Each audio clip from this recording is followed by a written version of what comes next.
Welcome back to Cinema Boulevard. My name is Daniel McGregor Hoyer. And my name is Matthew Huh.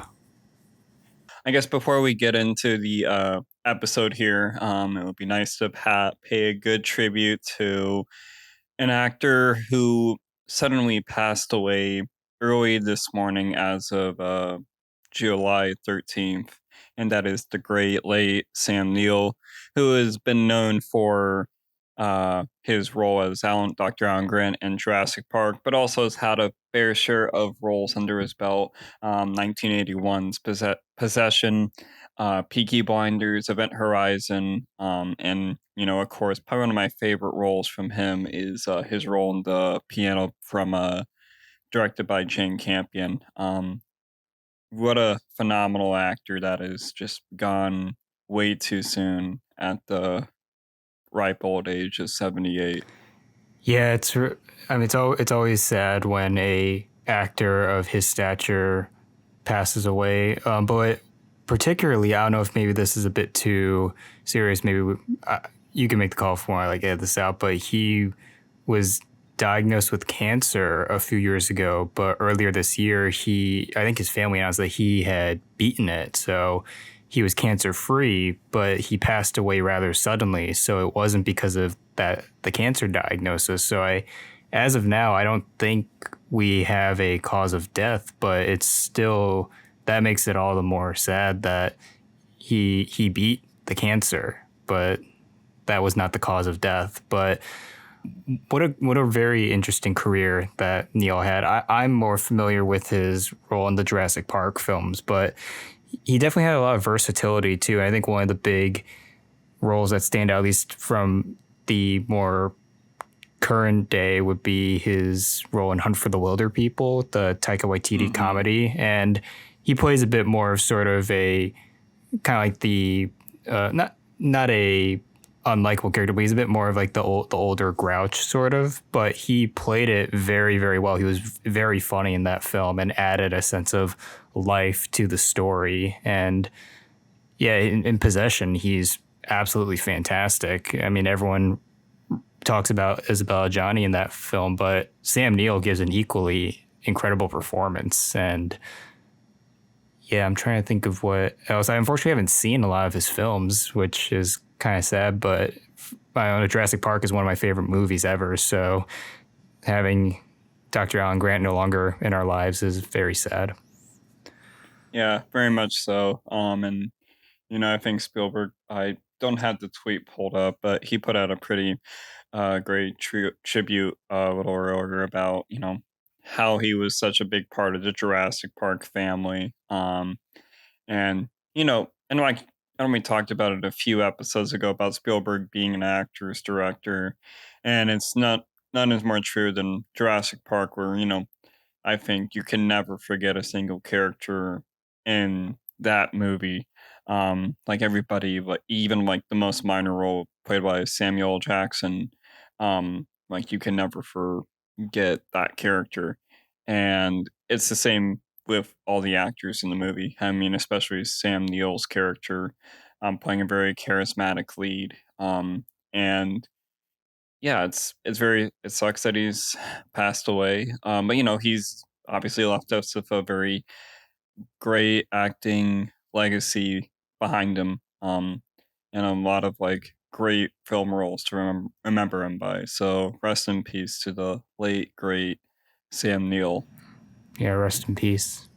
I know we started off on a little bit of a somber note. But that's a actor to recognize. But obviously, we have some other stuff to talk about and a certain shit stain we have to get through. But anyway, I know you mentioned it to me, and I only saw hints of it. But and you could probably explain better than I would. But apparently, there is a potential sale for our favorite movie reviewing app, Letterboxd, and potential that's going to be picked up by some big major studios. You probably have more info than I would, but yeah, go for it. Yeah, let me. I'm trying to find the link because I saw it on Twitter, but this actually goes back to a few months ago that Letterboxd was supposedly up for sale to be acquired by some sort of higher conglomerate. didn't specify when at the time, but I guess people were just assuming that it would be something sort of similar to how Criterion was acquired by, I believe it was Indian Paintbrush, which is the production company. No, sorry. It was the owner of Indian Paintbrush, who primarily produces a lot of Wes Anderson's films, acquired a stake in Criterion. And so we thought it was going to be something similar. But apparently, as of a few days ago, it was announced that it was some studios who were interested in buying Letterboxd, which included Netflix, Sony Pictures Entertainment, and our favorite mainstream Hollywood temple studio, Paramount Pictures. So it's very interesting how now we're at the point where there is a potential for the big Hollywood studios to merge with sort of the fan social media networking site. And although this will probably propel the platform to an even higher mainstream level, I don't know about you, but I think this would ultimately destroy the platform, because ultimately Letterboxd is a fan social network. It's not, it's removed from the studios. And it really goes to show that as that being an avenue for the everyday moviegoer to share their thoughts and opinions on films, it's separate. It's a separate entity. So to have a corporation or a studio in control of that would honestly defeat the entire purpose of the site. It's very striking that we have a potential where the big higher ups are going to be in control of this. And I don't know, no one said what the studios have in mind for acquiring the network, like what they would do, but it just seems very almost backwards for them to acquire that. Yeah, it is very weird because I mean, I wouldn't say we were like one of the first people on the platform, because the platform I believe has existed. I was like what, 2013, 2014. So we were not the first. You know, we were definitely on the app when it got popular, when we were back in college. And, you know, the thing I just remember about, thing I liked about, still love about the app is like, you know, you could really speak your mind on film, but also like have some fun inside jokes on your reviews too. If it's a film you like seen so many times, like it's a very great community, um, of people, good community of reviewers, and not just like critics, but like filmmakers and actors are taking, you know, making accounts and everything else. And so it's an app that became a big deal. I think I remember, well, it was very weird, but it was like during the NBA finals or something where they decided to have like a DraftKings ad combined with Futterbox, and Oh yeah. LeBron James and Kevin Hart were on it. And it's like very weird that it's somehow getting to an athlete like LeBron. So like, you know, it is a big deal, like if it gets to somebody that like that level. And so it's really awesome to see that you know, that the app's getting a lot of attention. People know what you're talking about when you say Letterbox, and you know, the industry is obsessed with it. But yeah, this would not be a good idea for it to be picked up by a studio, at least in my opinion. I mean, if there's somebody does pick it up, hopefully they just leave it alone and it's just used for like a profit somewhere. But like, I do not want things to be changed. I don't want Letterboxd to become the new version of Film Twitter. You know, I think we want it to be left alone. I mean, there are things that could be added to the app potentially, that could be nice, just to sort of open more for the community. But um, I don't know. I just feel like the app's so good that why would we bother getting it sold to somebody? You know, like.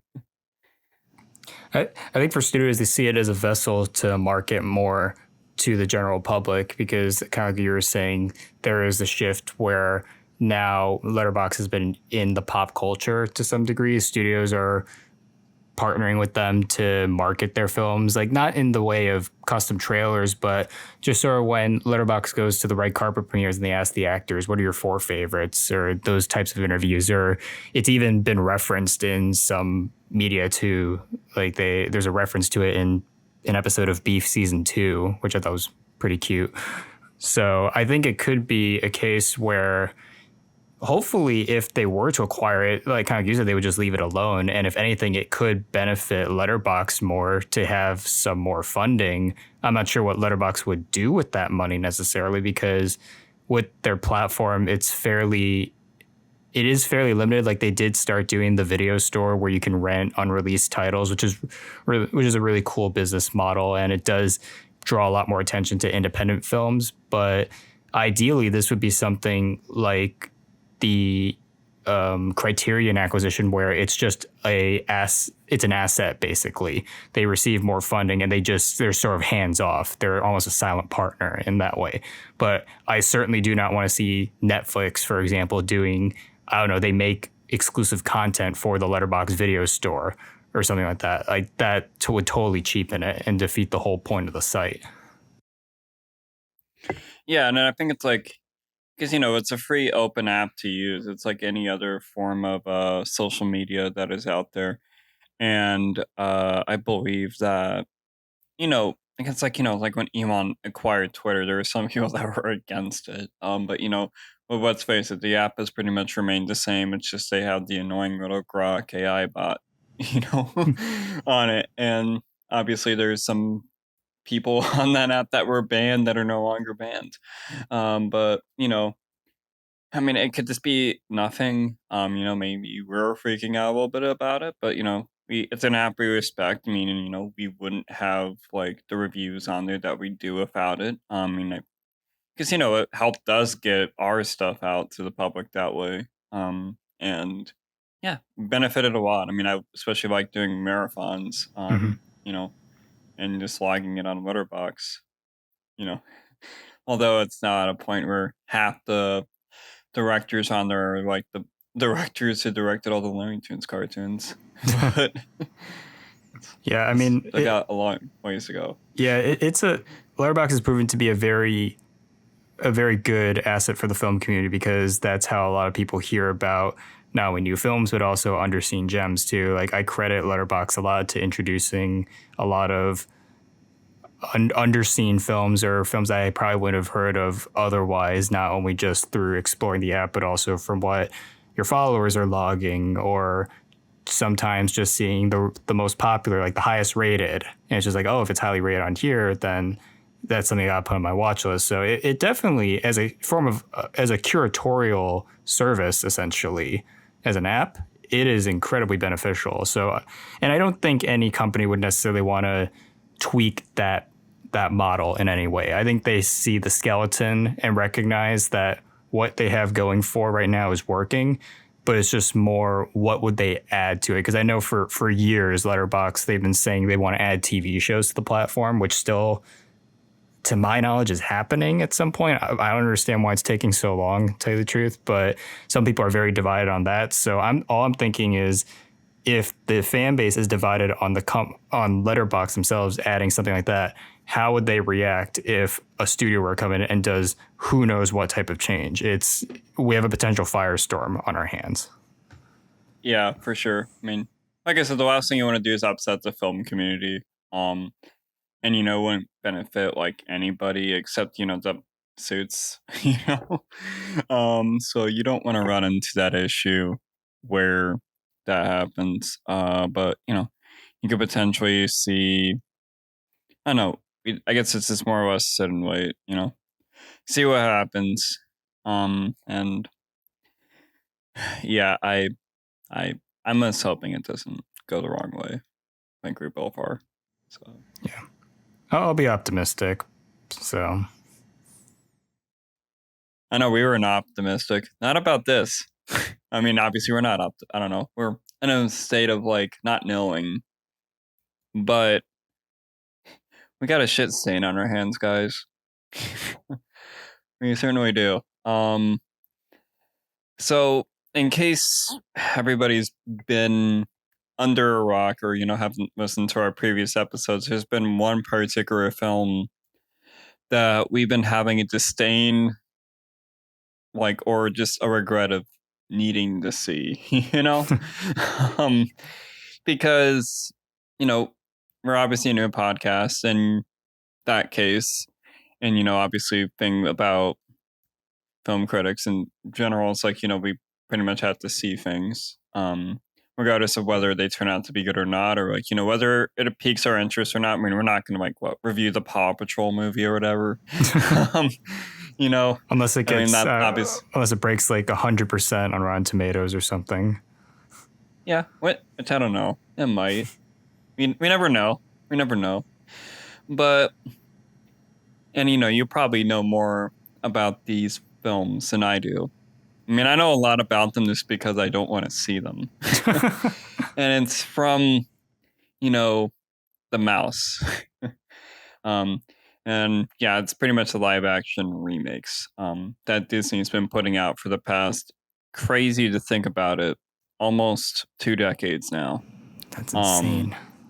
yeah, like, and you guess you could say they sort of had a soft start in like the late 1990s, but it didn't start kicking into gear until like the late 2000s with the Alice in Wonderland remake, and then ever since, like, we've just been getting a whole slew of nostalgia baited and cynically corporatized and sanitized remakes of animated films we grew up with, and so now we come to a point where we're now remaking an animated film that was from less than 10 years ago, Yeah.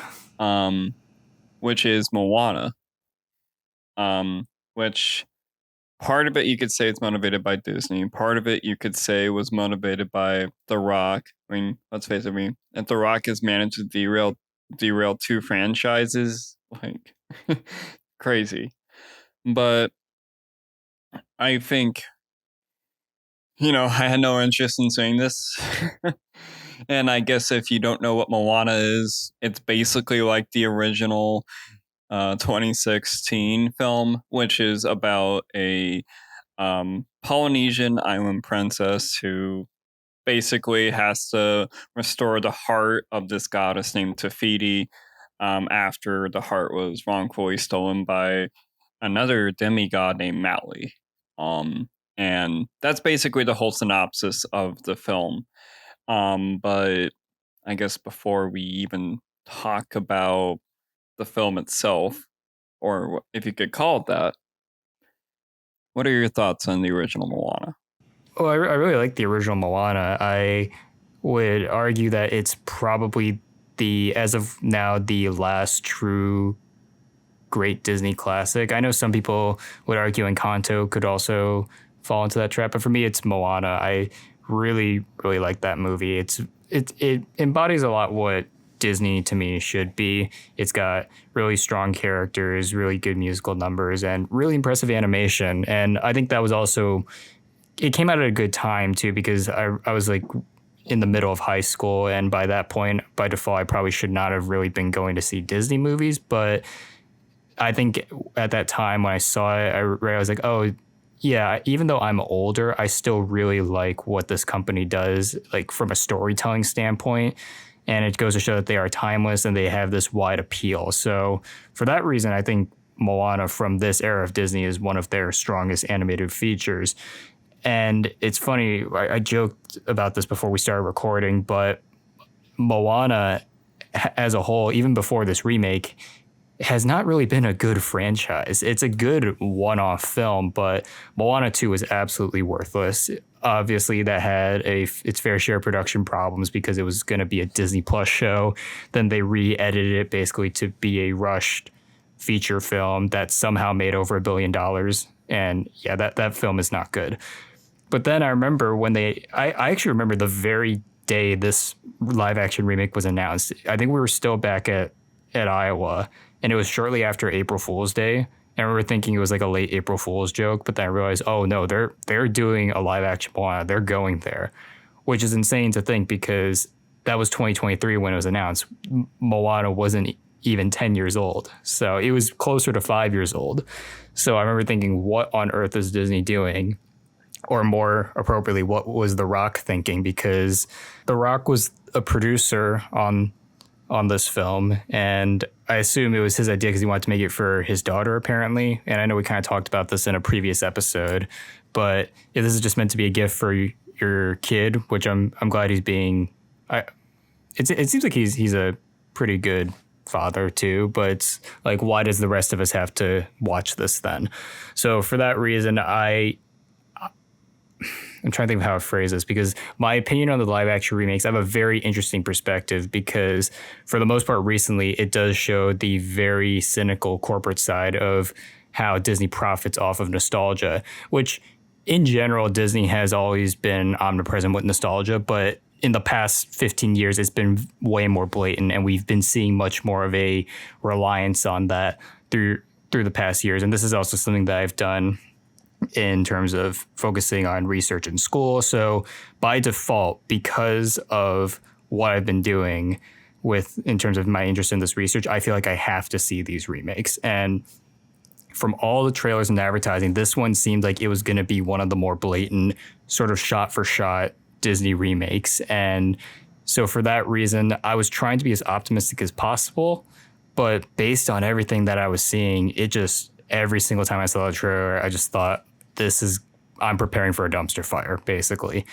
But also, I was wondering, oh, maybe this will just be a me thing because audiences loved, for example, Lilo and Stitch, which for the most part was pretty darn similar, except they totally changed the message of the film, which ruined any sort of goodwill that it probably had from a conceptual standpoint.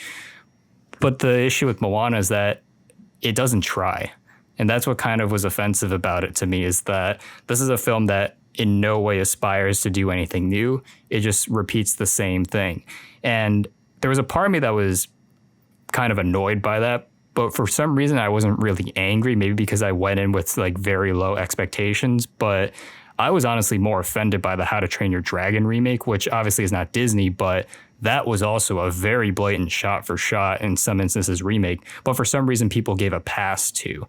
So I guess maybe we could talk about this later. I don't know what it is about this particular remake that has both critics and audiences, quote, hating on it, when a lot of other Disney remakes have done a similar thing and have gotten a pass.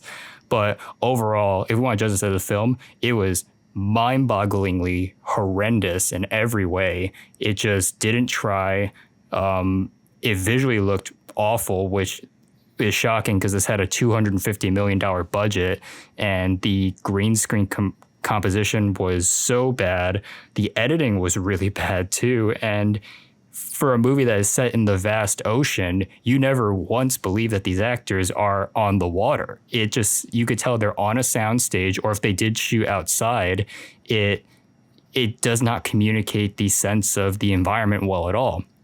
And then performances, not very good. The Rock, this might be The Rock's worst performance, at least in the past 10 years. And I find that very amusing because last year people were praising his comeback in The Smashing Machine, which he's good in that film, but this following immediately after destroyed any hope that we could have for a Rock renaissance with that awful wig. His singing still sucks.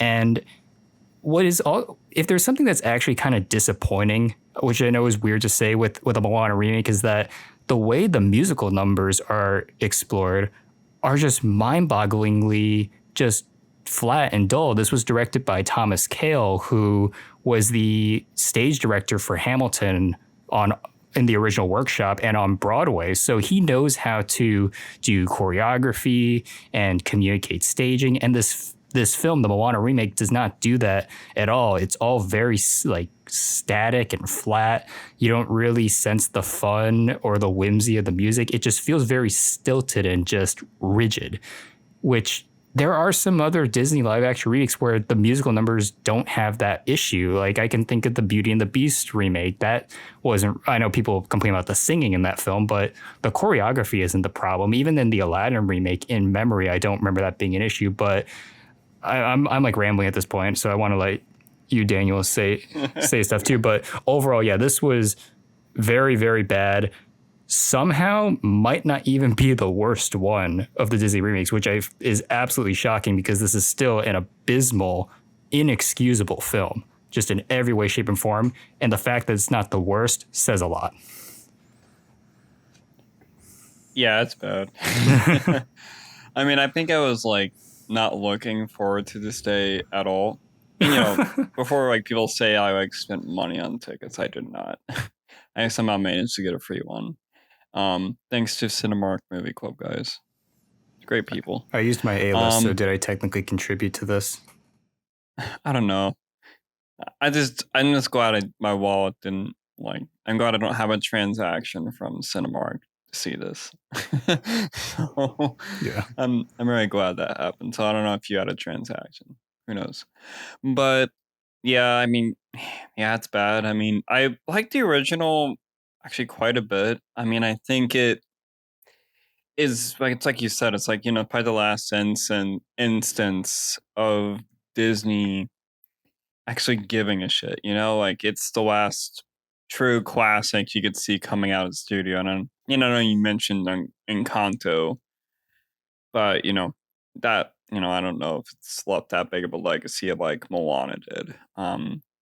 Because people resonated with these characters so easily. The animation's good. You could tell Don Musker and Ron Clements really cared about the world, the mythology. Like there was so much to it, even if it was like, very simple.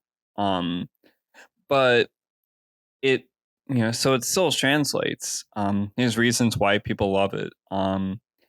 And this one's just like, I was like, it's like, why? Why?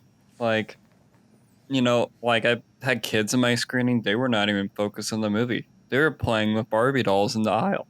They did not give a shit, you know? Like, nobody cared. Like, which is insane. Because you think, like, if as much as we like love to make a fun of The Rock and how, you know, how he's everywhere and like how controlling he is as an actor. I mean, it's no secret. Like that contract is no secret. It's never been a secret. But you can kind of think of an actor like that saying like, yeah, he's very passionate about it. He loved the fact that his daughter loved the original Moana. Like that's awesome. That's sweet, you know. But you would think like he would put that same amount of passion in his performance. Like it's kind of funny to me because like I know like people are like saying he wasn't a good singer in the original, but the thing that I could say translated very well, and and you guess you could give more due diligence to the animators than you can with The Rock, although like all things considered, it's a pretty good vocal performance. Is that there is so much charm and likability that comes through the Maui character in the original film. Like there's like when you hear The Rock sing "You're Welcome" in that film, it's even if it's not a great singing voice, like you could still say it's joyous. It's like very fun to listen to. Like his performance in that song actually works. It's not good singing, but you could tell it's passionate singing. I did not get a sense of that in No. this. Like when he pops up, it's just like, okay, you're just gonna come in stoic like no no charm at all, no like crazy Maui smirk. Just like pop up there in your wig and that's it. And deliver your lines that you've delivered before in the original fucking film and somehow make it worse. Yeah. Like it's crazy. It's like this is a role that you played before.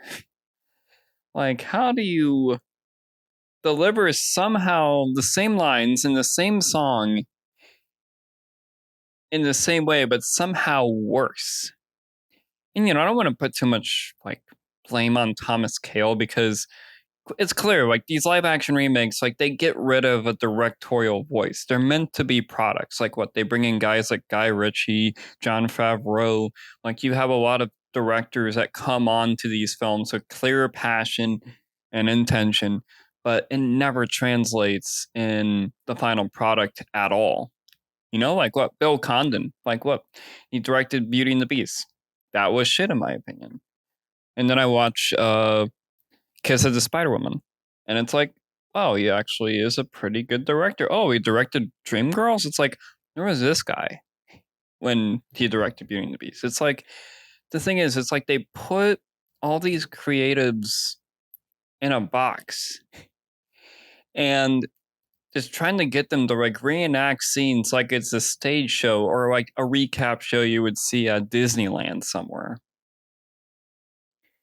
And it's like so sad because like, I could tell like, there are probably people who are passionate on this project, but it's like it's just not there. It's like Disney is putting everybody in these boxes here. It's like, I mean, they do "We Own the Way" like that is a great song. That's actually one of my favorites from the original film because there's so much passion, so much weight to the instrumentation.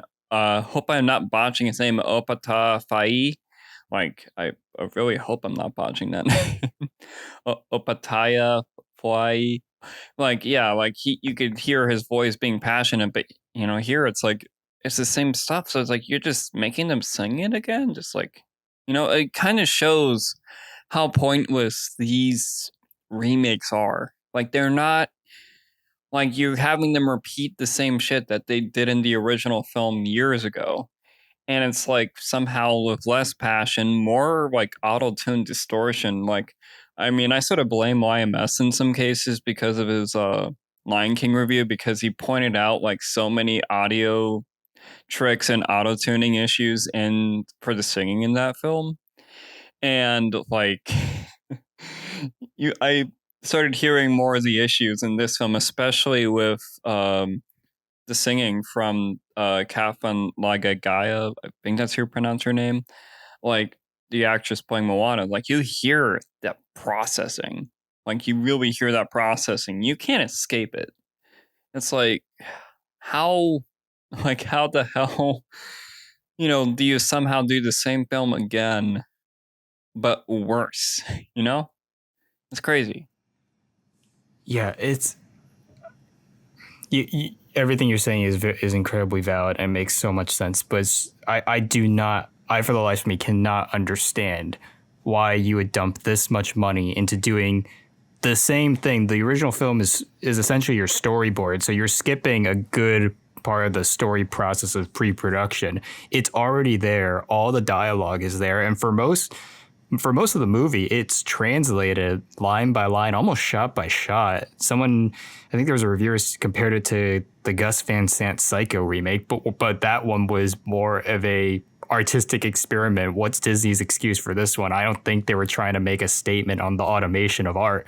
This was just, oh, Moana still dominates streaming. Let's do the live action one. And this goes into another big problem about the existence of this remake is the fact that more than any other Disney remake that has ever existed, this has the most manufactured form of nostalgia probably ever. Because say what you will about how pointless a lot of the Disney remakes are, at least I can, if I want to play devil's advocate and I'm not trying to be like a bootlicker of Disney, but their justification has always been, oh, we want to introduce these films to a new generation because the kids who saw the original now have kids of their own, and then we could pass it on to them.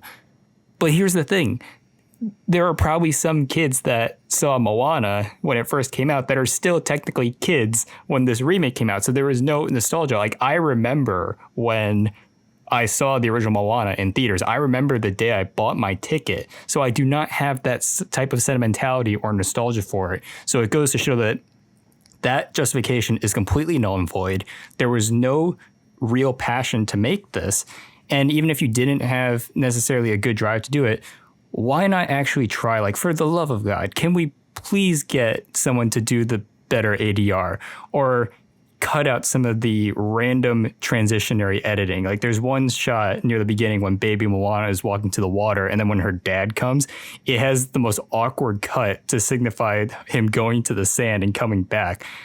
Like, my goodness, try a little harder, please. And it just doesn't carry the same sense of life or fun, which is weird because the visual designs of a lot of the creatures or the anthropomorphic characters remain largely the same because Moana is a CG animated film.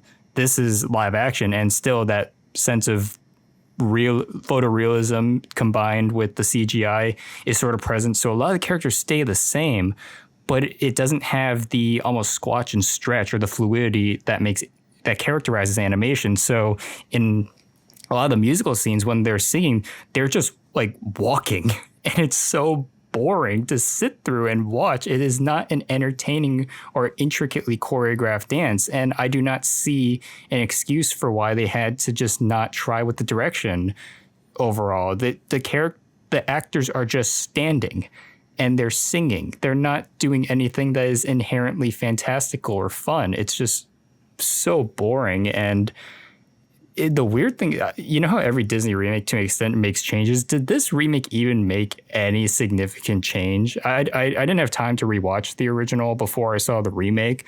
And it's been a while since I've seen it. I don't remember anything significant happening in this remake that was changed from the original. I can only think of maybe a few minor lines that are, for the most part, superfluous, but there was no big narrative change, no change to any arc.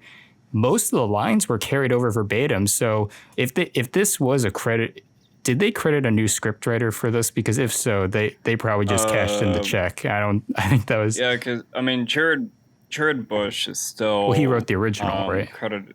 Yeah, he wrote the original, and it's another writer named Dana Ludo Miller. I think it's Ludo because it's kind of that French. So that they probably just copied the PDF from the original script and put it into the new final draft doc for Moana 2026. Yeah, I mean, it's like, they were only like adding bits of dialogue that they probably couldn't add in the original, but like for some reason it's like it's far worse. Like, the Tamatoa character, like, obviously we all know the Tamatoa character at this point, not just because of the Moana film, but because of a certain YouTuber who's used that, character as his moniker for the past like 10 years, well, with Shea Frella's production. So I credit the fact that he didn't go to see this, because my God, they really made him look horrible.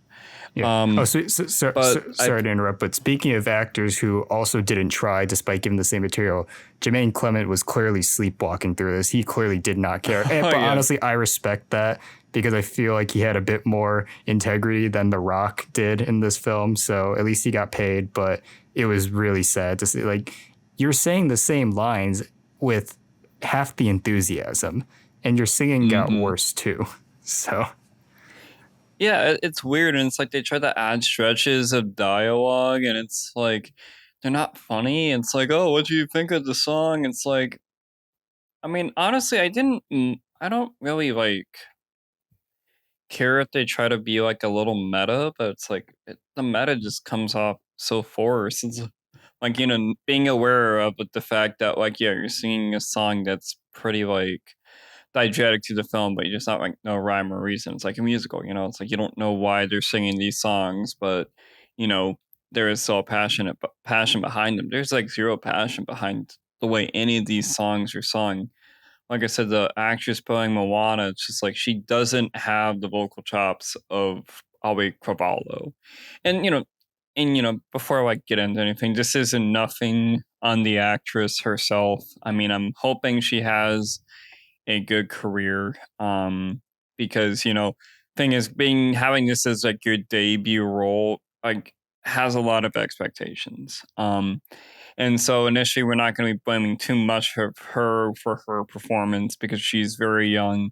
I believe she's got to be about like 16, I believe. 19. Okay, so she's still like, she's an adult, but still it's her debut role, but she's obviously getting shoved into it.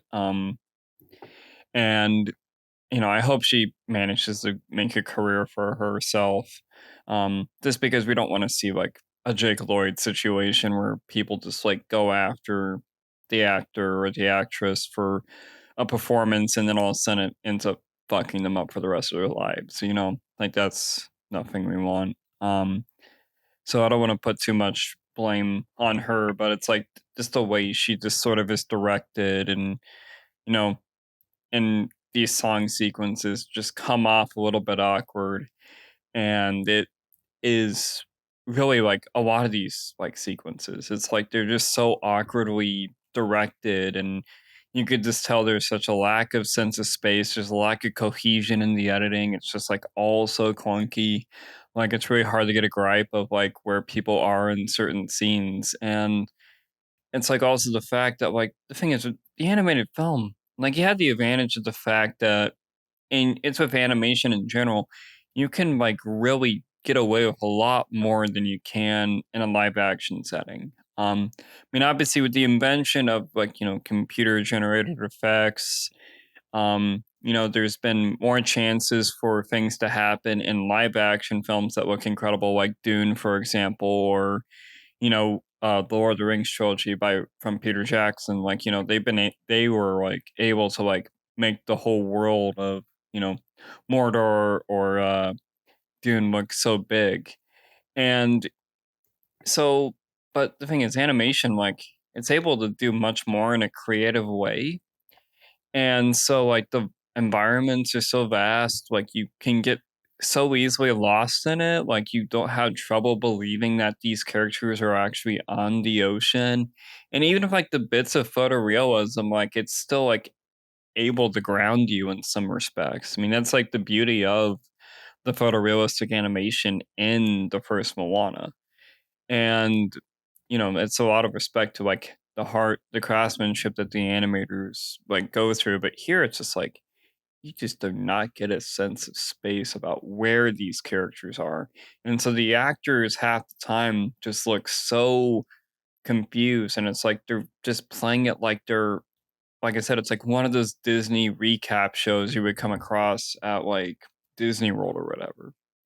Like it's not anything believable. It's not anything that you can easily like sink your teeth into environment wise. So it's like, and so with the actors looking so lost, we're feeling so lost. And so it's like I just don't really not able to get a sense with these song sequences like I did with the original film, because like it's also clunkily executed, and like the fact that there is such a lack of like scale and sense of space, it's just like it really kills like any investment or engagement I've had in these characters, which is funny because these are the same characters, but they're note for note, but just somehow done worse.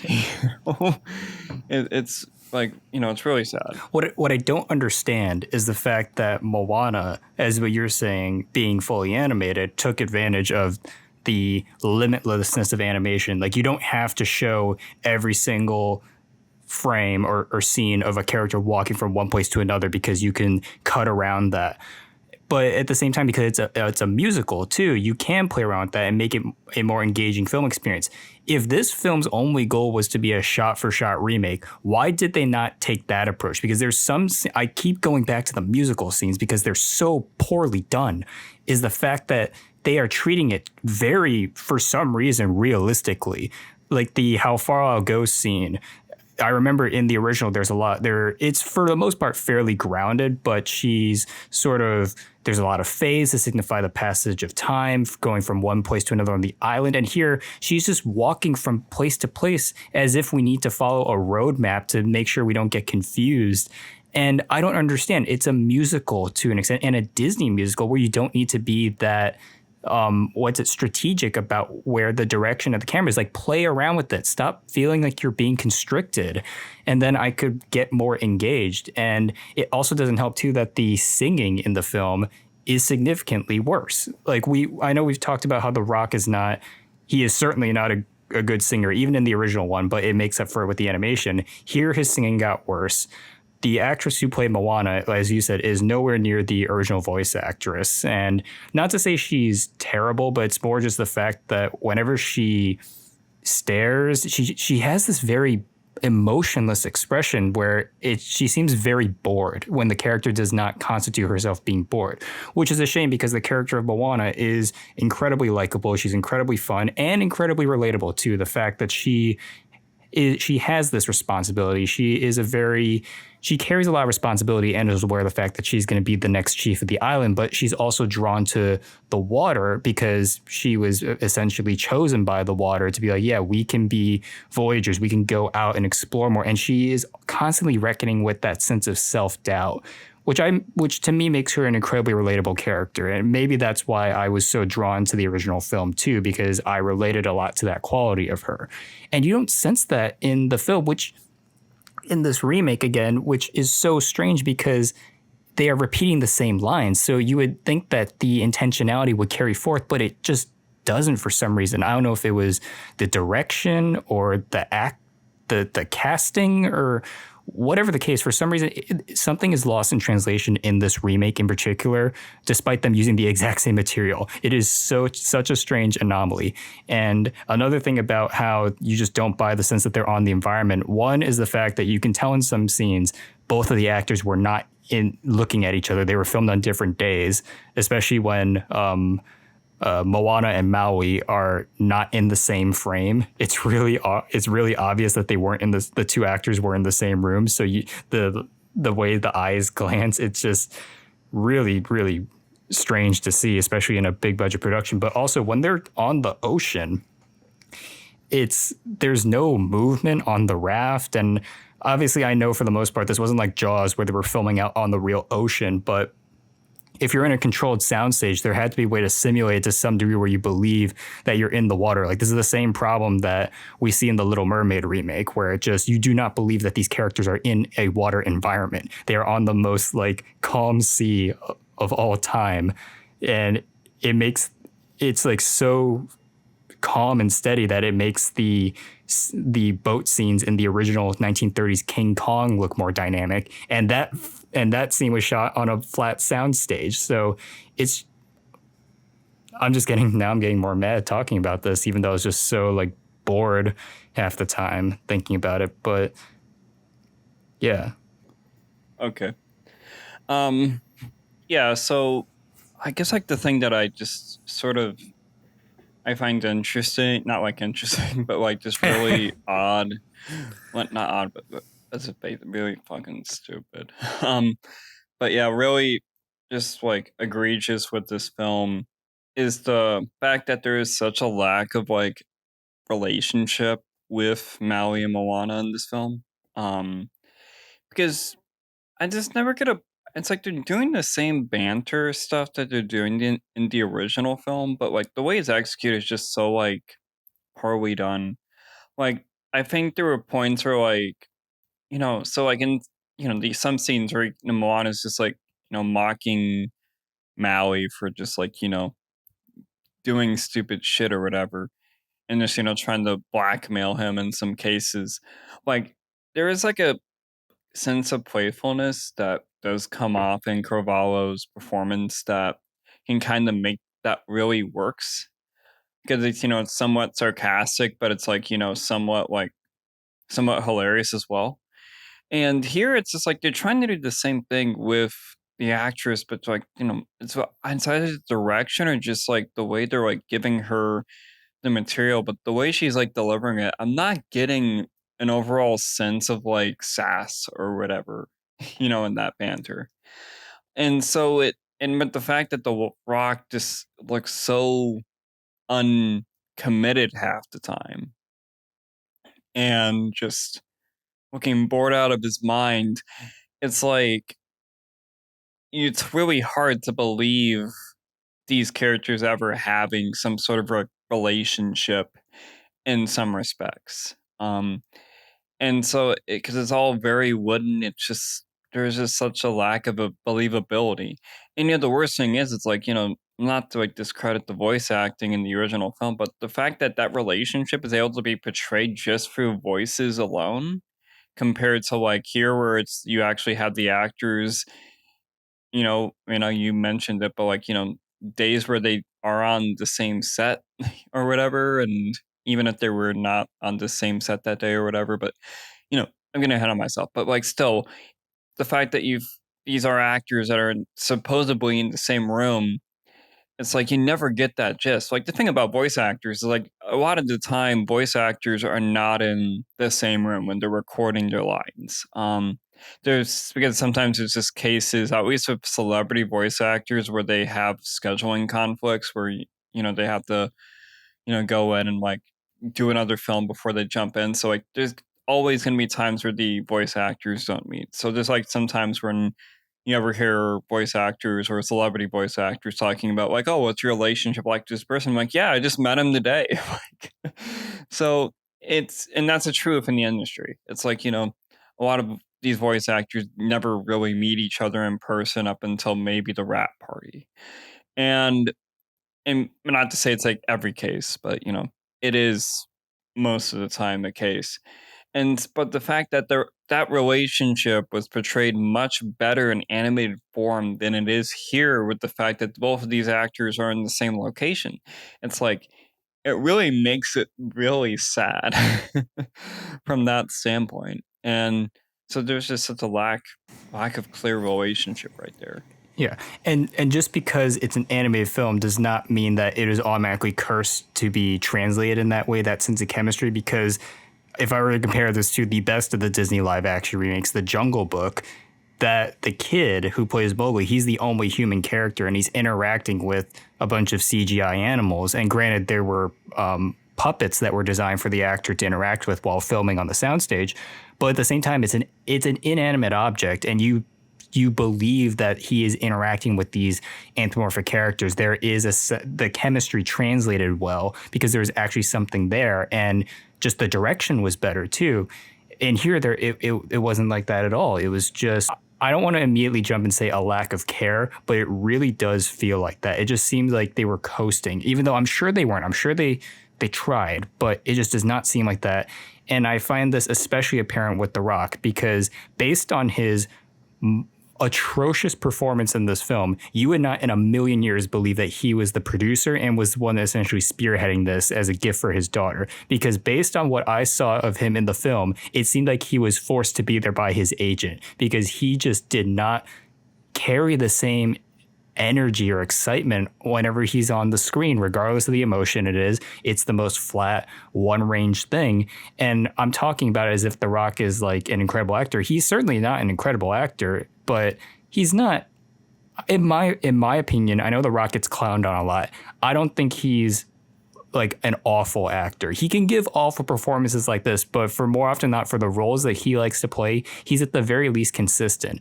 But in here, it does not feel like that at all. It just seemed like he was forced to be there. And it's even more embarrassing because he is given the exact same material.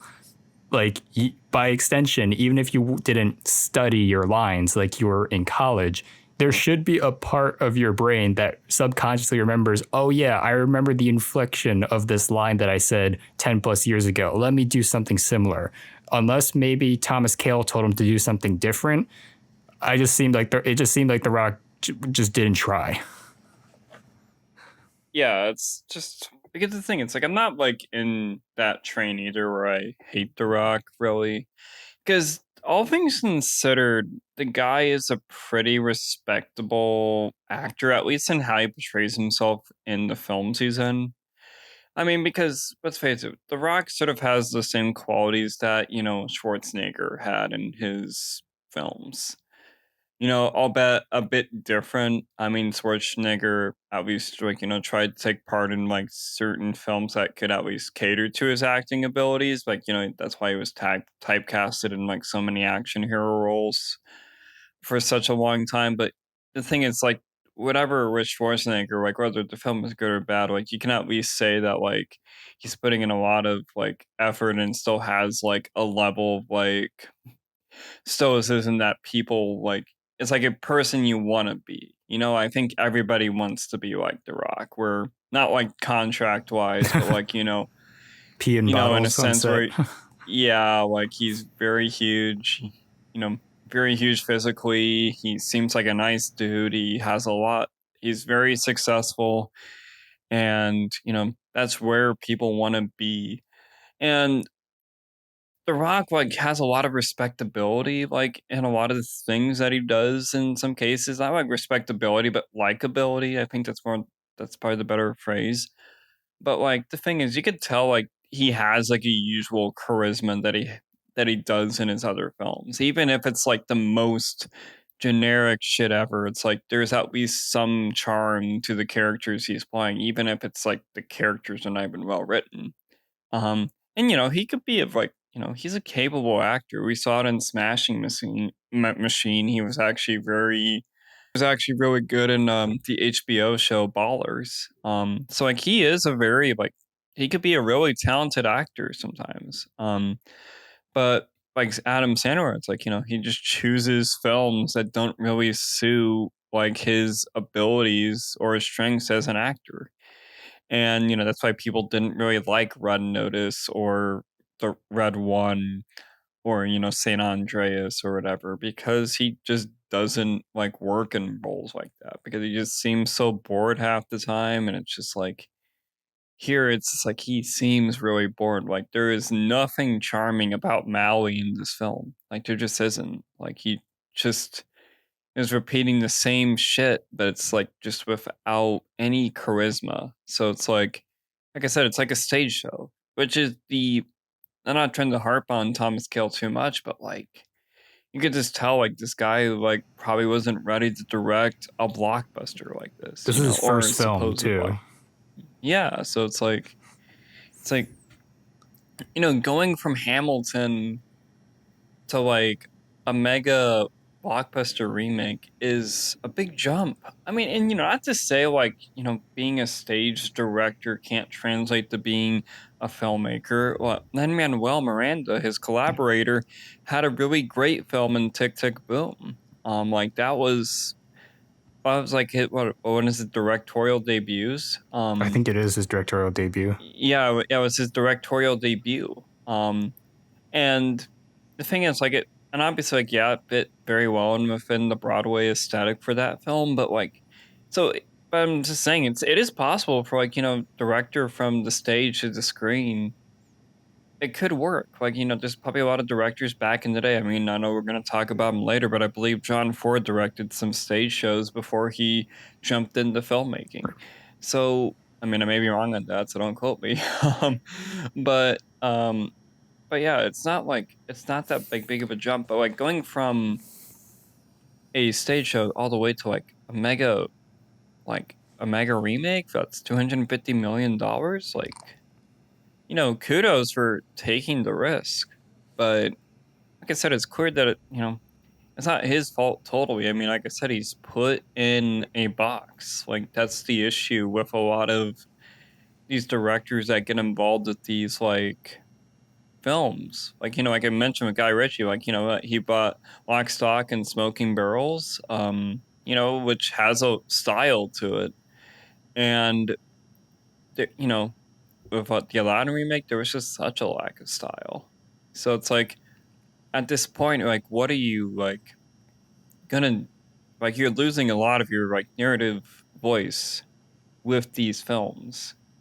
And just because Disney wants them to be the same shit, that's all they Yeah. want. Yeah. What I want to propose now is why this film obviously did not do well this opening weekend. Very low critical reviews. Underperformed too, even though it was still number one at the box office this weekend. But it still, let me see if I can pull up the exact number. It had a worldwide opening of 95 million. So it's still a sizable amount, but it's estimating to now lose upwards of $100 million.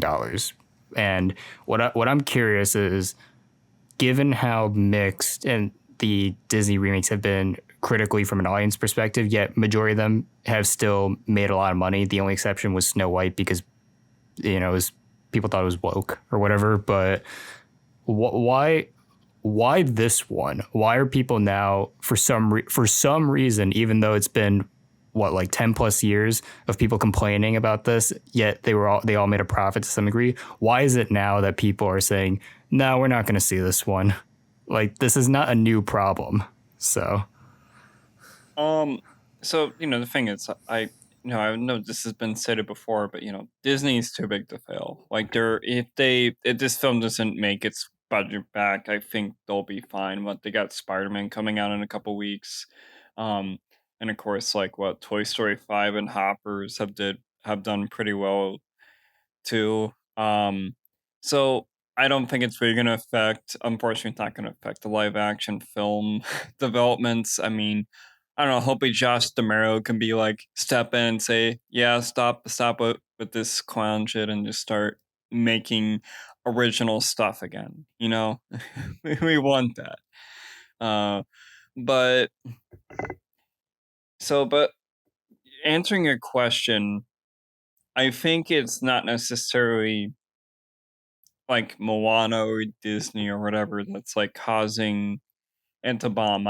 because I think we've been seeing a trend in the recent weeks is that I think it's franchise fatigue just from audiences. And a lot of it you could really date back to the MCU, um, where that was such a successful film run, um, by Marvel, and now like those films are barely getting by. I mean, yeah, of course, what the new Spider-Man's gonna make money, of course it is, but when every film that's come after like has not been able to really make back the budget that it's been able to, and I can't really just say Disney either, but Supergirl obviously did not do great financially either. So we're in a state with that. The new Minions movie, like even though by their standards, it's like by a normal standard,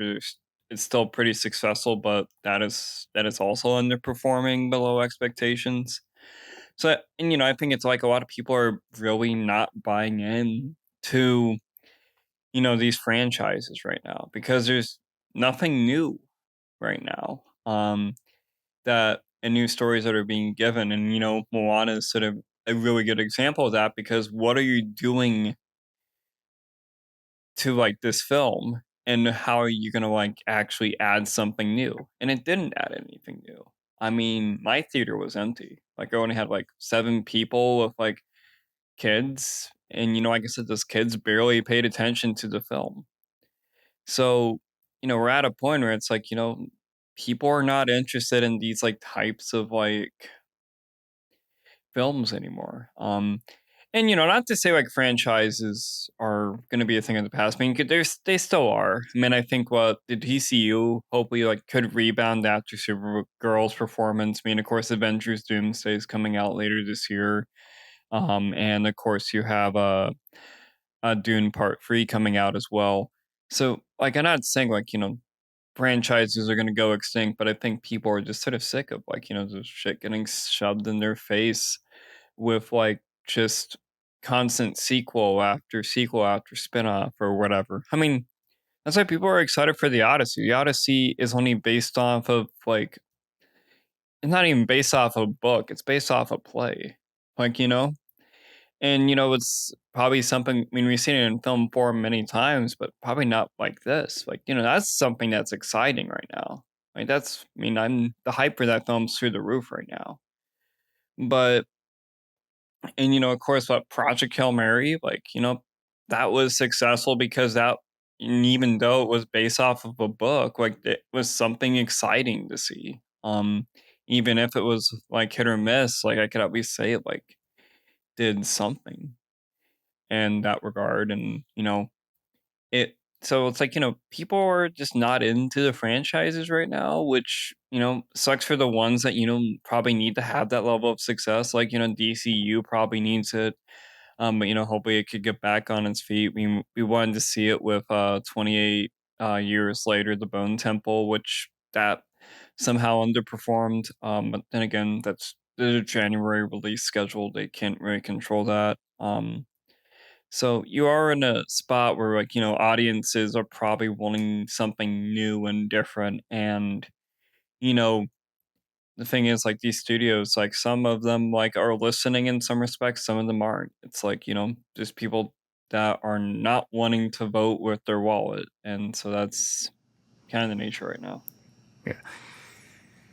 I guess also to an extent, quality does play into effect, but that I don't know for some reason with the Disney remakes, it's such a paradox in that way because I would argue that there are some of the major flaws of this remake were also present in the Lilo and Stitch remake, which by and large was fairly well received and also made $1 billion. So I don't know. It's just it completely ebbs and flows in terms of the reception of Disney remakes, which by and large, the reason for them existing is for the same reason, and the level of cynicism remains pretty much apparent all throughout.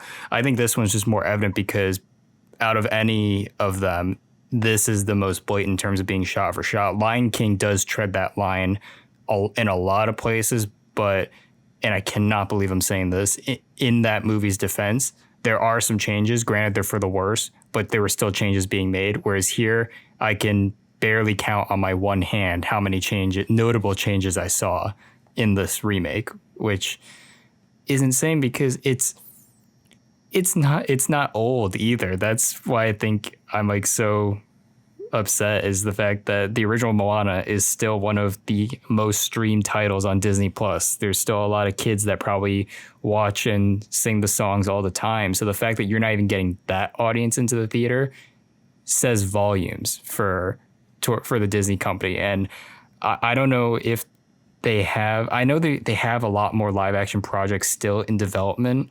Like they've been saying that they want to do a Bambi remake for some unholy reason, and I know some recently got canceled. I think they're no longer doing that Robin Hood remake, and I'm trying to remember what else off the top of my head. Well, they did do a Peter Pan remake. I was about to say they didn't do that, but there was a Disney Plus Peter Pan remake. Yeah, so yeah, no, but funny enough, it's one of the better ones, even though it's still not great. But yeah, I don't know what else Disney has on the table for live action remakes, but the fact they don't have anything necessarily lined up for a future release, I think this could be. Oh no, they have the Tangled remake. That's the big one that they're going to do next, probably. So they have. Yeah, and I don't know if they're talking about. I know they're talking about Frozen 2, but I don't know. We'll see. I mean, I'm shocked. I'm shocked we didn't get a Frozen remake before a Moana remake. yeah, that is kind of crazy. Because at least with like Tangled, you could say that film's like It's at least 10 almost years old. about. It's more than 10 years old. Like it's at least almost 15. But you could at least say that like that is like an older film, but like it's like they're not listening to us. Obviously, I mean we're pretty low on the tone pole, but it's like these remakes, like I said, they're made for one reason, one reason only. It's money. I mean, I think like we've been forgiving to like Disney in some instances. Just because for one, we obviously can't disregard the impact that like this company has had on modern pop culture in general, and the film industry in general. I mean, even if like they commercialize animation to like no end, you can at least say it gave animation a platform, which is very important, especially being sure that animated films could be taken seriously, just like live action films. So there is an important like thing about that, even if like you have a lot of things you don't like about the company, you like to point out like, oh, technically Snow White wasn't the first animated feature. It was the Tales of Prince Ahmed or whatever. Which I mean, yeah, that is true. But the thing is, it's in our current, in American culture, it's like, it's still a pretty big deal. I mean, there's still a pretty big deal, not just in animation, but the theme park business in that respects. I mean, the TV shows obviously had an impact as well. But the thing is, like, the part of Disney that, I think we're getting sick and tired of, you know, outside of the other like shitty stuff they do. I mean, you can't put trademarked Disney characters on your tombstone when you die. you know, Mhm. I mean, it's horrible. Like it's horrible. And what they tried to like, find their way out of a lawsuit when a couple had a lady had like some sort of like food allergy reaction that killed her, and they said, oh, like she signed the Disney Plus Oh yeah. terms and conditions or whatever.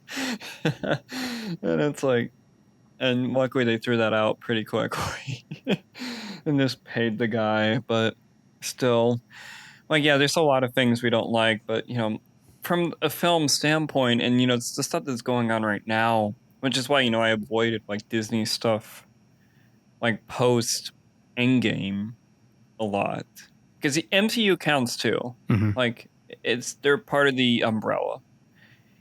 Is that it's just the cynical corporate greed, and they shine more true and than anything in these live action remakes. They're not like that's like the thing. It's like I just sense the greed. I mean, even if the film turns out well or like okay at best, it's like it's clear that it's giving them the wrong indication. It's like, people love these films. They grew up with them. I mean, that's why they had these coordinated based on like the films people seen. I mean, that's why all the Disney Renaissance films, minus what Tarzan or Hunchback, like have been remade. I mean, Pocahontas. of course, Rescuers Down Under, but I don't know. Nobody talks about that one. But still, it's like everybody's like, they're obviously trying to cater to our generation because we grew up with those films. And now it's like you're kind of realizing, oh, you're hitting the bottom of the barrel. Like, is there anything of interest from the like other eras of Disney where the films weren't successful? Like, does anybody really want a live action remake of Fox and the Hound or The Rescuers? I don't think so. I mean, Probably those are not. fine films, but or like, fuck, what would they do at the CGI films, like Chicken Little, maybe? Oh, please, do Oh wait, not. I think I would quit. oh my I think I would quit watching movies if they did that. god, adapt it word for word, bar for bar. Yeah, that magnificent script. Like we need that to be adapted word for word. My God, Yeah, hate like that it would, film. it would be horrible. Yeah, Like it would be horrible. But like I said, they're hitting the bottom of the barrel with this stuff right now. I mean, and so it's like, I mean, so I think we hope that these things can inevitably die out. They've practically. I mean, I guess you can count. I mean, I know we joked about it with Fantasia, but like, what they technically did remake Fantasia, The Sorcerer's Apprentice, at least. Oh, I mean, it's like barely a remake. Barely a remake, but I Yeah, don't know. We could count it in some respects, but like, what? It's like like I said, they're running out of ideas. Like they don't know what they're doing. I mean, this one you can. I mean, no, I sense more of the rock stench with this one than I do with Disney's, but of course, Disney is going to do something for the Rock. yeah. I mean, he's a bankable star. People know it. But I don't know. I mean, Moana's, 2016 is a great film. That's far better than this. Yeah. The fact that this underperformed and also did not do well critically does give me hope that this is at least some sort of a sign, maybe. But Mhm. who's to say that they'll actually do that? Because as you said, Disney they print money. They're effectively their own. They're their own mint basically at this point. So Mhm. this isn't going to destroy the company, but I don't know if you're in charge of something, that you realize like okay, this is sort of like a stain on your reputation. Maybe you would have to take the hint at some point. But I guess the only time they'll take the hint is when they run out of movies to remake. But even at that point, it doesn't matter because they still make the animated films. So they'll probably keep doing this until we're dead, honestly. So yeah, Yeah, and that's going to be a point. it does Yeah, just go ahead. reassure me that this film is not doing well and is not giving them the return that they probably hoped for. And it like Snow White to an extent also did that, but that also had like boycotts attached to it too. So Yeah, that one like ended up being controversial, but not for being controversial. bad. Just yeah, quote unquote controversial. Everything besides the quality of that awful film. Yeah, it's like it's like the film itself wasn't controversial. It's the comments the actress made, which controversial on one side of the political spectrum, not the other. But you know, like I said, hopefully they'll stop, but I don't think they will. They'll probably just start remaking live animated remakes of their live action films, and then vice versa for the rest of the time. You know, I mean, eventually they might bring in Sora AI to remake it, but luckily that's gone now. This felt like a So, Sora AI remake at some points too. Something about just the fact of oh how yeah, similar it was and oh, and the green the screen, green yeah, screen, yeah. yeah. It's Kind of like like a deep fake quality to everything, even for the like regular actors too. So yeah, it really did. I don't know, something about like the color That grading too. It looked very noticeably fake. yeah, it did. It's a little too polished. It's like like I said, it's sanitized. It's like these things are a clear product, and that's the purpose of them. They're not, you know, I can give credit to like, something like Jungle Book or Peach Dragon where they at least are trying to do something new, different, but still have a narrative voice in some cases. But, that's so rare. It's so rare with these films. Um, and I don't know. I mean, I'm done talking about it. Moana, it gives me a headache, but I don't know. We could probably just jump into final thoughts. Yeah, this. I mean, like I said, it's a shit stain. Um, you know, it's not. I can say that I hope that the actress by Moana is able to like go on to better stuff after this because who knows, she could probably show a lot of promising talent. If she's given the right script and the right director, just wasn't it. Um, but like this whole film, it's what I expected. It's a live action Disney live action remake. These things have no purpose outside of fueling the cynical corporate side of the company. That's really what it is. And people are reading into it. I mean, I appreciate the people that didn't go out to see this despite being tempted to go out to see it and see how bad it was. I mean, obviously we sacrificed our you know, our movie clubs level stuff for this. But, I think, there's not very much of value here. You know, the original film's better, obviously. Go to that instead. It's on Disney Plus. It's worth it. But yeah, just avoid this like the plague. Just avoid it. Wait, did you give a rating? Was it 1 out of 10? Probably. uh yeah, 1 out of 10. Or I don't know, I mean maybe 0.5. So maybe 0. I'll do a Zero. Fantano score. I'm gonna do 0. I'm gonna lower my Letterboxd score. It's gonna be a 0 out of 10. So Yeah. there's little to no impact. Yeah. I mean, I'm right there. I mean, I'll give it a 1 because honestly, like 0 out of 10 is. I technically don't believe in zeros out of 10, honestly, no matter how bad the film is, but still doesn't change the fact that this was an embarrassing disgrace, honestly. The fact that this was considered a releasable film is unfathomable. Nobody should be proud of what they did, and there is honestly not a single redeeming quality. The only thing is that it's in focus, and that's about it. Nowhere near comparable to the original, obviously. And even though I had low expectations going in, it somehow was still worse, honestly. Like I said, even despite all that, I still think the Lion King remake is worse than this by a little bit. And actually, the Pinocchio remake is pretty abysmal too. That's another one that I also totally just did not care about integrity to the source material in any way, shape, or form. But yeah, uh, like I said, goes to show that how bad some of the remakes can get. The fact that despite this film being absolutely terrible, it's still not the worst is crazy. So yeah, do not support it. We made the noble sacrifice, I guess, but yeah, I would not wish this film on anybody. 1 out of 10. You're too kind, man. You are too kind. I mean, no, I did give Pinocchio a 0 when I saw it. Mm, I wasn't on that episode when you guys talked about it.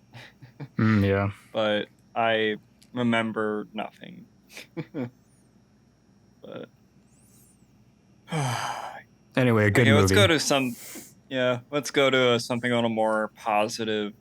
And I guess I don't know, maybe for me it wasn't expected. I don't know if how much unexpected it was for you, but it's from a director we did talk about before, whose last film I did not like. I actually really hated it. And that is Olivia Wilde.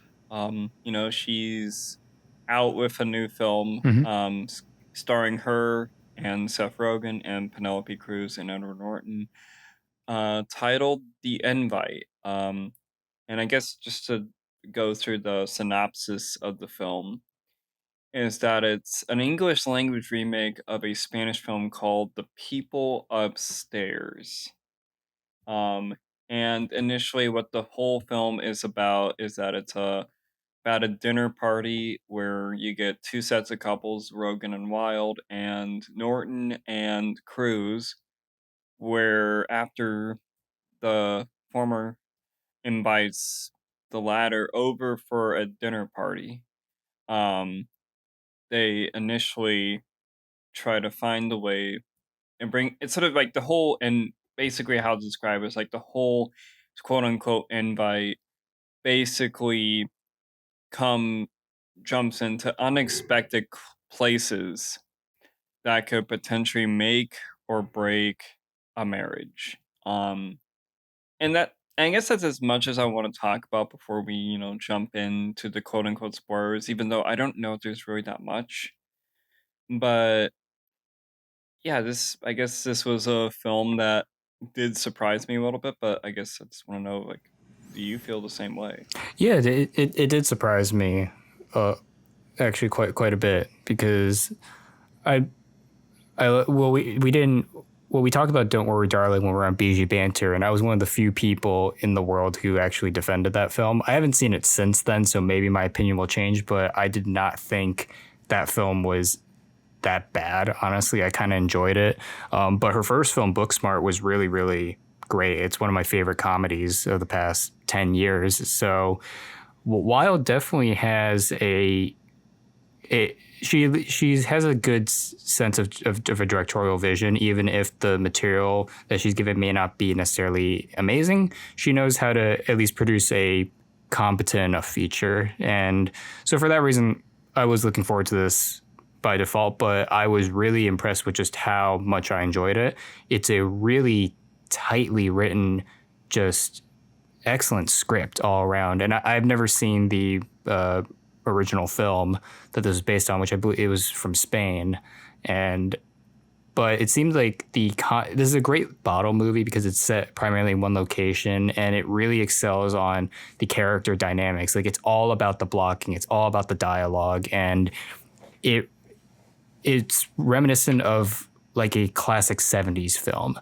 It's almost like Cassavetes or or like an early Scorsese film in that way, where it's just a lot of emphasis on a small set of characters just sort of interacting, and slowly but surely more of the personalities come out through these conversations. And considering that the sense of control in the filmmaking was also quite impressive, considering it's just in one room, you get a really great sense of this apartment, just the layout and the framing of everything too. It's smartly edited as well, the way characters come in and out of each room too. So despite the limitations of what the script, I guess, and the location, while does bring a lot out of it, and I was really impressed by that.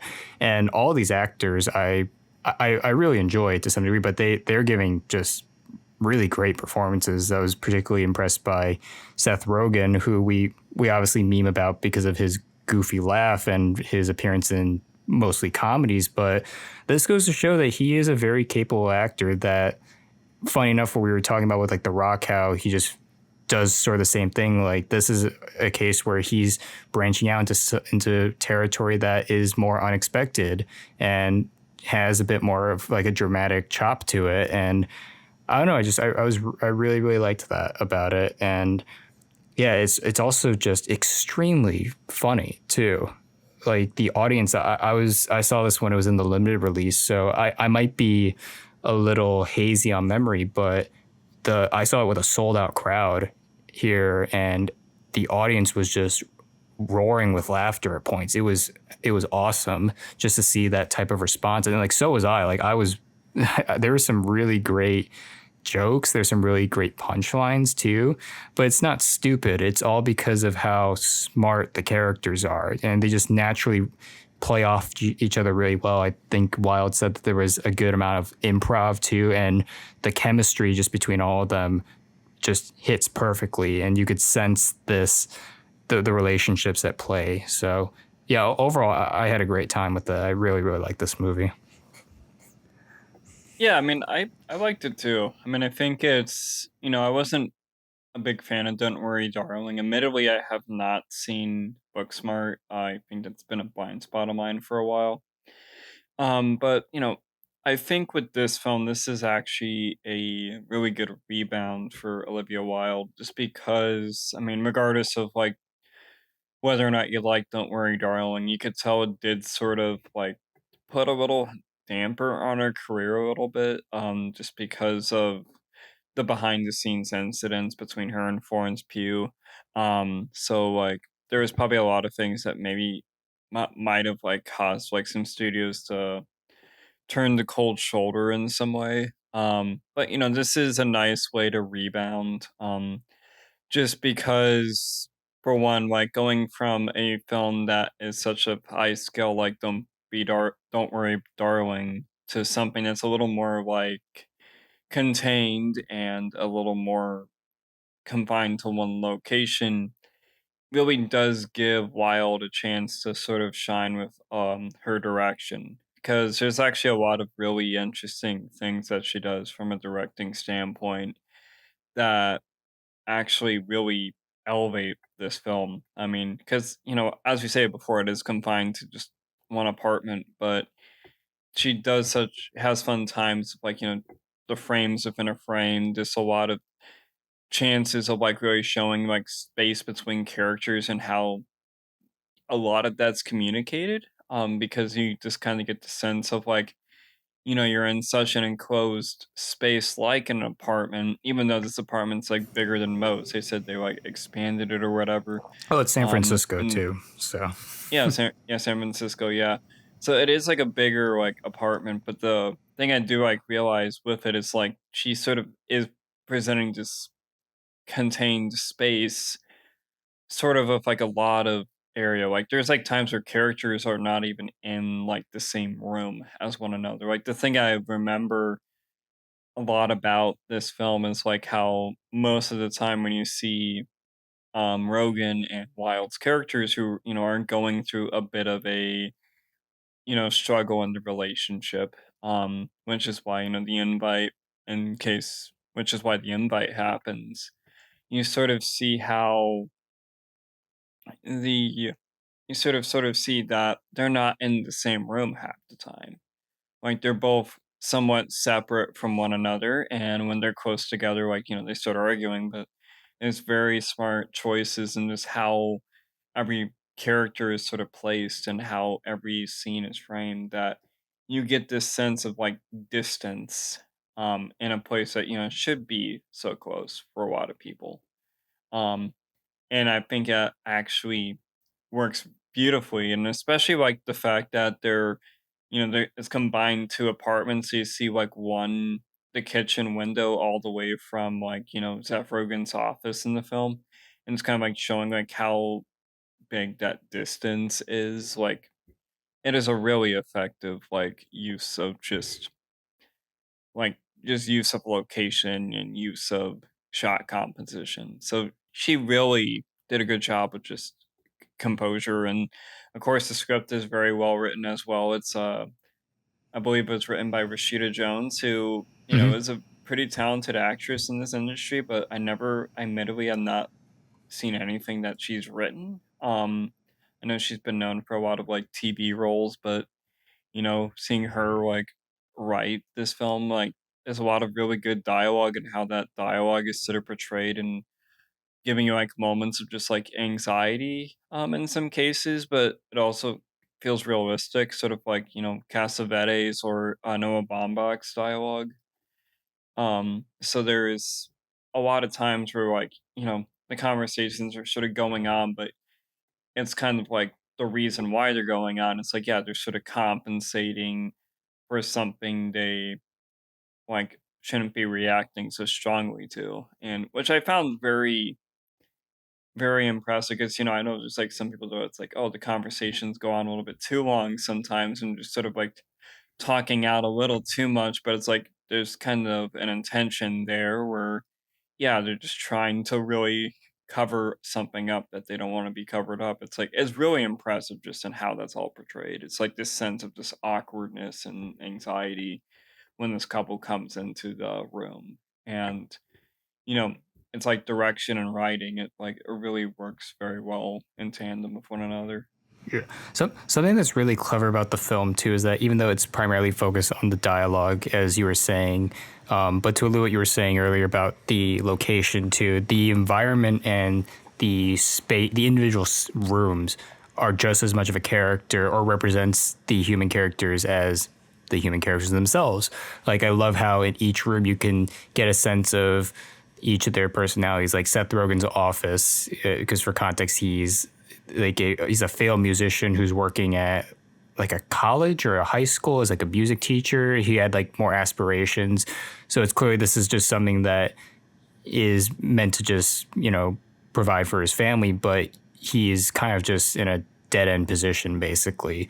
But then in that office, you see all of his bottled up essentially prospects and regrets and insecurities too, or even Olivia Wilde's character, she's big into home renovation and she makes a big deal about, oh, I bought like this new rug so I can try to impress this couple that we're going to invite. And that's something I love too, is just the fact that behind closed doors, we don't know what conversations people are having. There is always just, you look at every single detail of your house or your apartment and be like, oh, we got to get something new to cover that up because we want to give a good impression. And if you've ever hosted a party or been to like a gathering like that, it's just that's such a relatable quality that I found very, very humorous too. It's just it's almost like you're going to war in that regard. You can't leave any stone unturned, and it's really it's really funny to see that in a film, just because that's something that it feels like such a personal quality that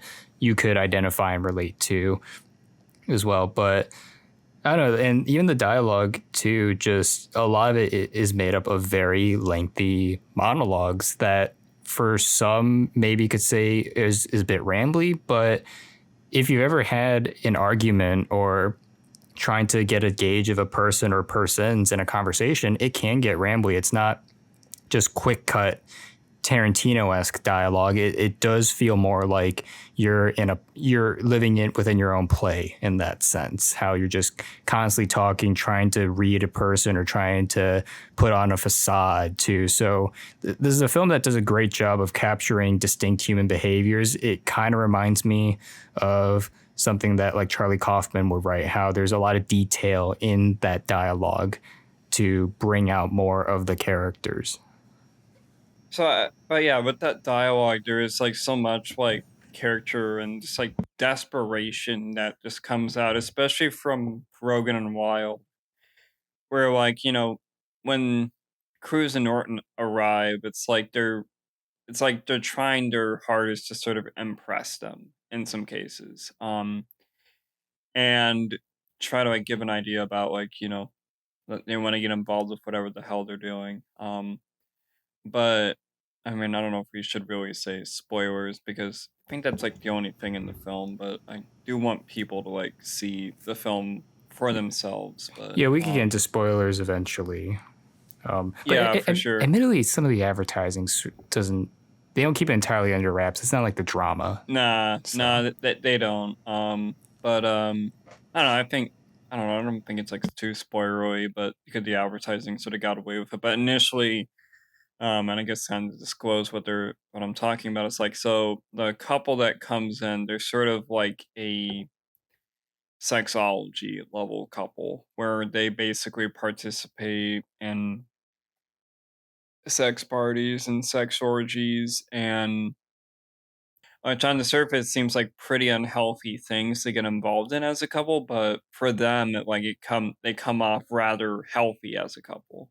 Like for up until like maybe the um emotional climax of the film, they don't really get into like arguments about anything. They both pretty much think on the same level in some respects, and they both have like a care for one another, and it's like just sort of a healthy relationship that is like through very interesting and out of nowhere means, while both Rogan and Wild's relationship is a little bit more turbulent and, seemingly normal, but obviously having a very rough undercurrent there. And so, like, half the time with the dialogue, it's like it's whenever they're talking to this couple and wanting to get involved with these orgies or whatever, um, is like it's all coming off like desperation. Like they know their relationships in jeopardy. They know that they're not in the best of spots, and then they're sort of looking at Cruz and Norton's relationship and like realizing where it's like, man, we could be like these guys seem, very chill with whatever goes on. I mean, very knowledgeable. They actually, one thing I do like is like how Wild has such a odd attraction towards Cruz's character, where not in the sense that is like sexual, which I mean, yeah, they do kiss in this movie, but more or less in a case that is like she wants to be like this character. She doesn't want to necessarily like try to be the same person that she was when she's with Seth Rogen. So I think there's a lot of like cases here where, it's like a parallel for both of these couples, like the aspirations of who they could be and how they could like, turn this relationship around. But, with the climax of the film, you kind of see like, Cruz burst out at Norton's character. Um, and like they started to get into serious discussions and like so there is like a level to it but that is like realistic because initially like all couples like go through these types of ebbs and flows, like nothing is as perfect as it seems. And so I really like how the film just sort of like presents that, just through that dialogue, but also just sort of how these actors really portray this material. So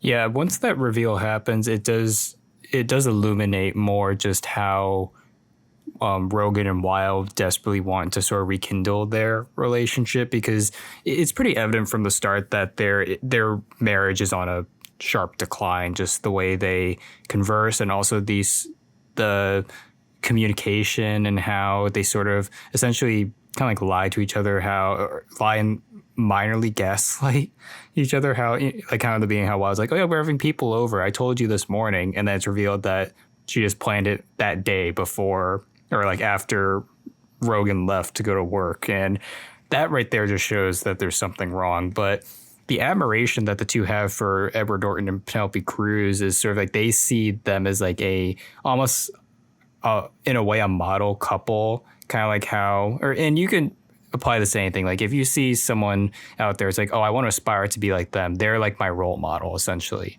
And then when when it's revealed that the two Norton and Cruz are heavily into the sort of sexology and how they see that as very liberating and free, this enthusiasm from Wild and Rogan, they see as like almost like, okay, this is how we can save our relationship. We have to go down this route because their admiration is so strong. And what's the the easier route this they could have gone down is the fact that, oh, this is like the key to all their problems. But I know we sort of said spoilers, but not to get too much into the ending, it does reveal that it's like, yeah, sometimes your admiration for other people is not necessarily your get out of jail free card. There are times where you shouldn't necessarily put all that into aspiring to be like someone else. You just need to actually sit and reflect privately within the walls of your own home, like not bringing other people into your lives. Like you need to seriously sit and reflect about how can we make things better.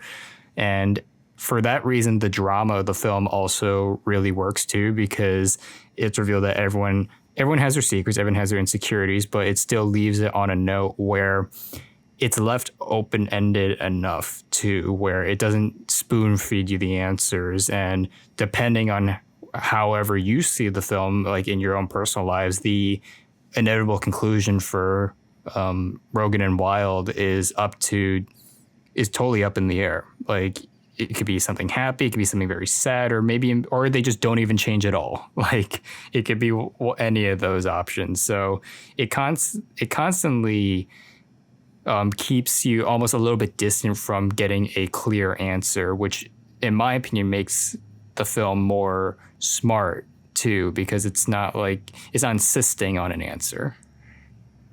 Yeah, and it's very, and it's like the way that whole sequence in the end is sort of portrayed, where you sort of just see them through like the other window.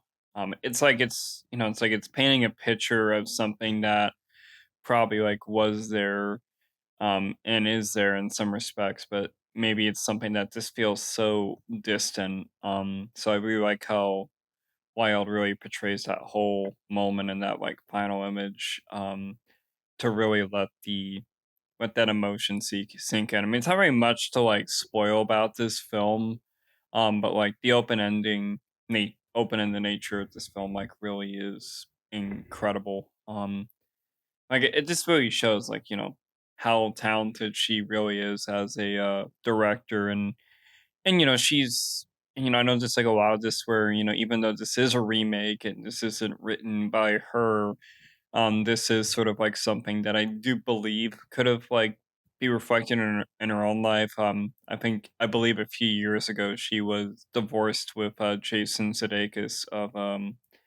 SNL and Ted Lasso fame. So maybe this is sort of like, it's like how it's like a fable, yeah, therapeutic thing. So like maybe like a Fableman's thing where she understands like these types of relationships, and you know, and so there that level of relatability comes through there, and I believe that it really lets this film work. Because even if you don't know much about Olivia Wilde, like you can kind of say like that the story itself works on its own, and it just kind of shows like how really amazing of like a director she can be, if you give her the right cards, of course. But you know, but Yeah, I mean, even in Don't Worry, Darling too, because even though I honestly don't think the script of that movie is that bad, despite what many people say, she knows how to frame scenes really nicely. She, for the most part, in all of her films, it doesn't seem like it's really overly indulgent or lingering on stuff. She's a very clean director, is a good way to describe the way she approaches her films. Like there's nothing inherently flashy about them, but it just there is this. It's like a quality. It's a. Let me see how I phrase this. It's it's reserved, but it feels very appropriate in that way. It doesn't need to show off because even in a weird way, this film, The Invite, is probably the most she's showing off like visually, but it's still fairly contained because, like I said, it's in one room for basically the entire thing, and it's evoking the filmic look of the 70s, but it feels appropriate for that way because it's clearly paying tribute to those types of films. Like at the end, it was dedicated to the late Diane Keaton, and there is also a you can sense an influence from Woody Allen's films too in The Invite as well. So a lot of that is like carrying forth that there is this stylistic influence, but it does feel very much its own thing and very much comparable to modern day relationships too. yeah, very much so. I mean, I think it's certainly like, because I don't think when I like talk about Don't Worry Darling, I think more or less I just like didn't like how the film came off when I was watching it initially. Just because I think it came off a little bit too shallow, a little bit too surface level. And and so I think that's like the one thing that just really infuriated me about that film is like, this was trying to be something that it wasn't, and I just don't think it worked in the whole scheme of things. And I don't want to say she was like the main issue for like the problems in that film. There were a lot of issues, but I think there could have been things that have could been better. But here it's like I could see the there's more intentionality to her directing here than there was in Don't Worry, Darling. In my opinion, I think there was a little. Yeah, but it's because I think every shot seems deliberate. Like there's like one shot in it's like one scene in this film, and it's also like it's edited by Yorgos Mavro Soridis. He's been known to like uh edit Yorgos Lanthimos' films like Poor Things and Begonia and like a lot of them. But anyway, there is a there's like a one scene that really stuck out to me. It's when Cruz and Norton arrive. Um and one of them's in the kitchen, the other's in the family room. But then you see like Rogan and Wild sort of on separate ends of like this column, and they're both like initially sort of in the same like on the same plane. And it's something that's so striking me because I cannot really necessarily get a gauge about what she's trying to portray there, but it has my eye, it has my interest, and maybe it's like just sort of trying to try to seem balanced to them, even though they're not. I mean, it could be another way where maybe they're both sort of split between which room to go into. Um, so there is like something there where it's like she is clearly trying to portray something across, but it's like giving you something to think about at the end of the day. So I think she's like I said, she really does such a good job in just portraying like this sort of this turbulent relationship in this one environment. It is really impressive. So Sorry, I was trying to compose my thoughts. It it also just helps that it has a really great sense of humor just with the conversations, or even when the two couples like swap partners and they're about to, get, I guess engage in sex, and how it's sort of like awkward at first, and then how it all kind of crumbles apart with Seth Rogen's back like giving out or something, and just how it goes to show it's like the awkwardness of the situation really unfolds in that scene quite nicely too. It has a good balance of not only the dialogue comedy but like the physical comedy too in that scene as well. So it plays a lot with the different levels of trying to not force laughter out of you, but just how can we make these situations more like even more humorous, and kind of showing that these the main couple at least is just very broken at its core. It doesn't, it's not like you're laughing at them, but just it emphasizes that like, yeah, you guys really need to get your get your things together pretty much. Like you just look at what you're reducing yourselves to, thinking that this will save your relationship. yeah, and then there's like a lot of things about it um where the like acting like feels very improvisational. I know they mentioned like during one of the scenes, it's where Norton gives like it's like a monologue about like why he has the name he does in the film, and like Rogan apparently like improvised like that response to like him hearing that story, which I don't know, adds like a level of like shock, but it's also like really humorous at the same time. I mean, I think the way like these characters sort of react to things is pretty funny.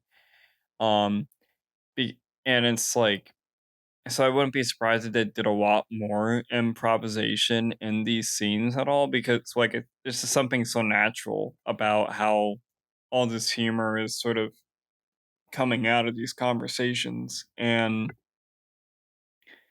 it like really, so like it works like both on a dramatic level and a comedic level for that reason, just because it's not just like an overly serious story, although it's about very serious situations, but it's like the humor still sort of helps like add a little bit of levity to what the drama work without feeling like such like a dour and somber film. So I think the film really, like, I think they really did a good job portraying that humor. Yeah, So that scene in particular, one Norton's monologue, which I was actually looking this up too because I saw that apparently Norton himself was the one who also uh, wrote like the origin of his character, pretty much like that was his idea, which makes sense coming from Edward Norton because he's very much involved and interested in getting to know more about the characters he plays, and that just goes to show Rogan's improvised response shows a level of understanding of the characters too, so it makes the improv work even better. Because like with improv, obviously it's a lightning in a bottle moment where you come up with something on the spot, but when it's in a film, you have to think, okay, is this the actor, like the real person saying this, or was this something that you believe the character that the actor is playing? And in this case, even in the scenes that are not improvised, you can tell that all the actors have a very clear understanding of their characters, which makes everything all the more believable, which I think helps immensely. Because if we want to go back to Don't Worry, Darling, that's one issue, is that some of the performances or the characters just it don't feel believable. Like Harry Styles, I remember in that film in particular, just it didn't seem like he understood his character, and that hurt the performance. Whereas here, it's the total opposite, where you can tell all four of them really understood and got into the headspace of the character, and that's perfect for this type of film. And in that way, you see almost a theatrical influence or like a stage play influence being enforced into the film as well, because you really see that with stage actors trying to understand and immerse themselves into the character, almost become them in some way, without resorting to Daniel Day Lewis level method acting, obviously, but just I don't know, getting to understand the character is such a important part of storytelling. So, and the film does that very well, and I think that's also a highlight of Wilde as a director too. Like she knew how to get these performances out of the actors. Yeah, very much so. I mean, it kind of reminds me a lot of Inarritu's Birdman, where a lot of that film is very much so improvisational dialogue. In some cases, in improvisational scenes, because obviously with the setting, it deals with actors.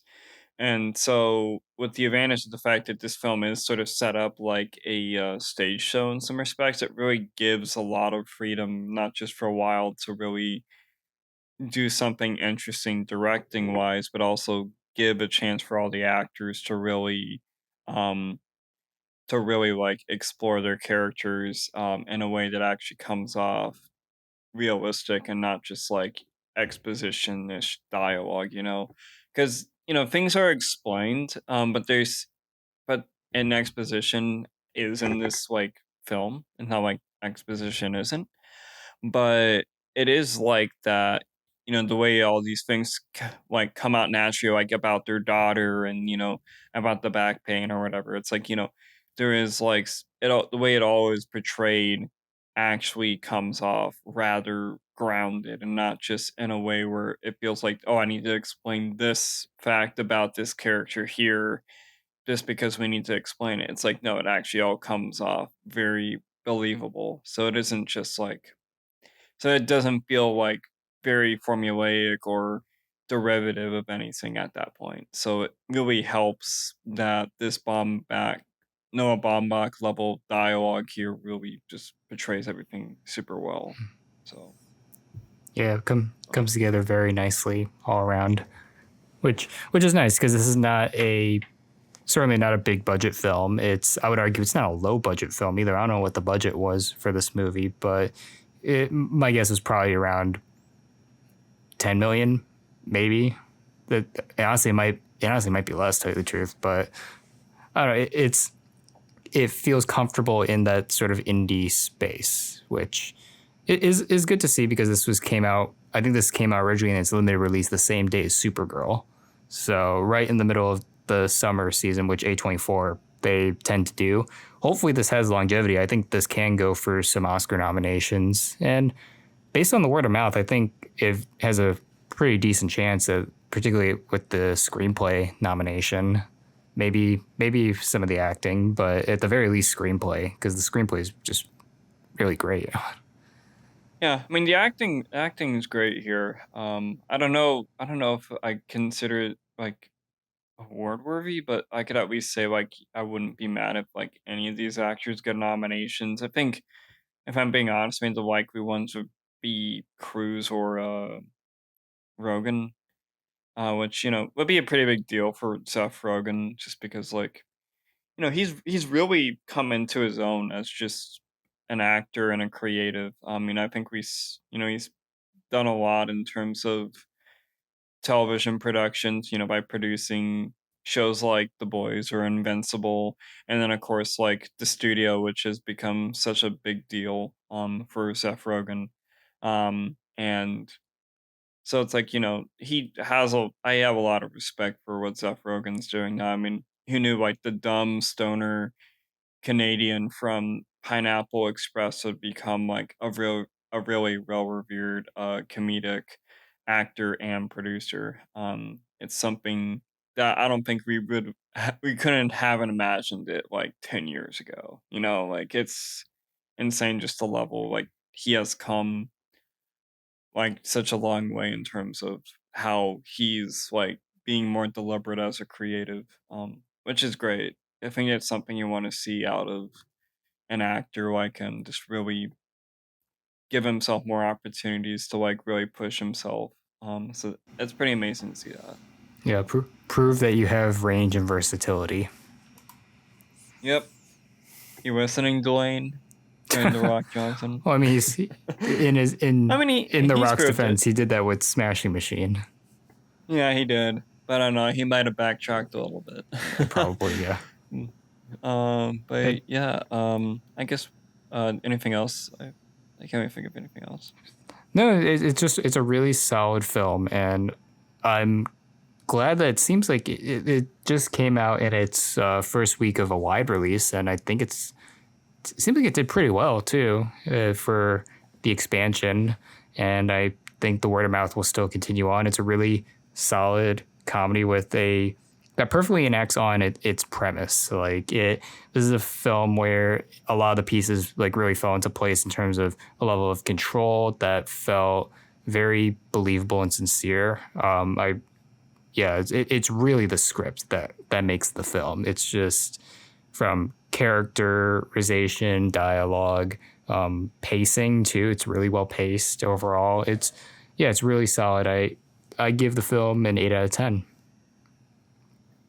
Yeah, I honestly think it's definitely an 8 out of 10 for me too. I mean, it could go up, maybe on rewatch, but yeah, it's a very like solid relationship. I guess dramedy is like how I would describe it. And with some like really great performances, and definitely showed like Olivia Wilde, like certainly as a director to keep an eye on. I mean, it's a good rebound from something like Don't Worry, Darling, and you know, it definitely gives her like I feel like this is something that could give her like a really huge creative boost for whatever she does next. So yeah, that's awesome. All right. I believe it's your recommendation. Yeah, my recommendation was the 1956 Western classic by John Ford, The Searchers. The reason why I chose this is because John Ford has been I didn't even realize this. He had been a blind spot in my film watching years for forever. I'd never seen a John Ford film, even though I know very much how influential and important he is for filmmaking. The fact that I hadn't seen one of his films is pretty crazy. So I felt we need to make that change now. So The Searchers is probably his most famous film and is arguably one of the greatest Western films ever. And basically, the plot of it is that it tells the story of Ethan Edwards, who returns home from the Civil War, and basically after it's sorry, is his brother's family is killed, spoilers, and ransacked by Native Americans and abducts his niece. He basically goes to find her, but in a way that subverts traditional Western tropes. This is, in a way, very much embodies the nature of the American Western, but also does a spin on it while commenting a lot on sort of the bigotry and racism that is deep rooted in the American Western. And there are some things about it that that are, I don't want to say problematic, but maybe have definitely more of a product of their time. But overall, I was very, very impressed by how complex the film was, especially for the era that it's in, and it really felt more subversive to what I initially expected going in. Because I don't know about you, but like westerns are not a genre of film that particularly excites me a lot. Like, not I don't have a disdain for westerns, but it's just something that I never really attached myself to. But this film overall, just the fact of how it deals with character complexities and sort of the dynamics between sort of how do we implant ourselves to this hero in quotes of our film, because the Ethan Edwards character, who's played by John Wayne, he fought for the Confederacy, but he also has a deep rooted prejudice for Native Americans that essentially is fueling his journey to find his niece. It's coming from bigotry and prejudice and hatred. And it creates this really interesting moral dilemma throughout the film. And this also highlights, too, the beautiful cinematography that Ford was very well known for, because in a lot of cases he could be best described as a visual poet, and him showing off the vastness of Monument Valley on VistaVision as well. I believe this is his only film shot on VistaVision, but it's a gorgeous, gorgeous looking film to see that really exemplifies the scope and brevity of the West, and just the landscape shots of this film are astonishing. So overall, I'm really glad I finally got to see this film, and you have a bit more history with this film, right, Daniel? Yeah, I wouldn't say like with this film in particular, but more of John Ford, at least, or maybe just the Western genre. I mean, so like, growing up, although I grew up in Minnesota, my grandparents have always pretty much resided down here. I think they've been here since, I'd like to say, late 60s. So like they've been out here for a long time, and my one of my big memories of like my grandfather is that probably like late at night most times, like he would always have like a John Ford film on, or Gunsmoke, which is like a very popular show of back in the day. And so like, my grandfather would always have these films on, and The Searcher is just one of them. Because my grandparents love John Wayne. So I think it really is interesting that, this film that, although on paper comes off like sort of like a generic Western, actually has something a lot deeper within it, because it's kind of like feels like it's like where John Ford is his most self-aware. Because I don't think we need to like discredit the guy as a filmmaker, because obviously he's a phenomenal filmmaker, and he's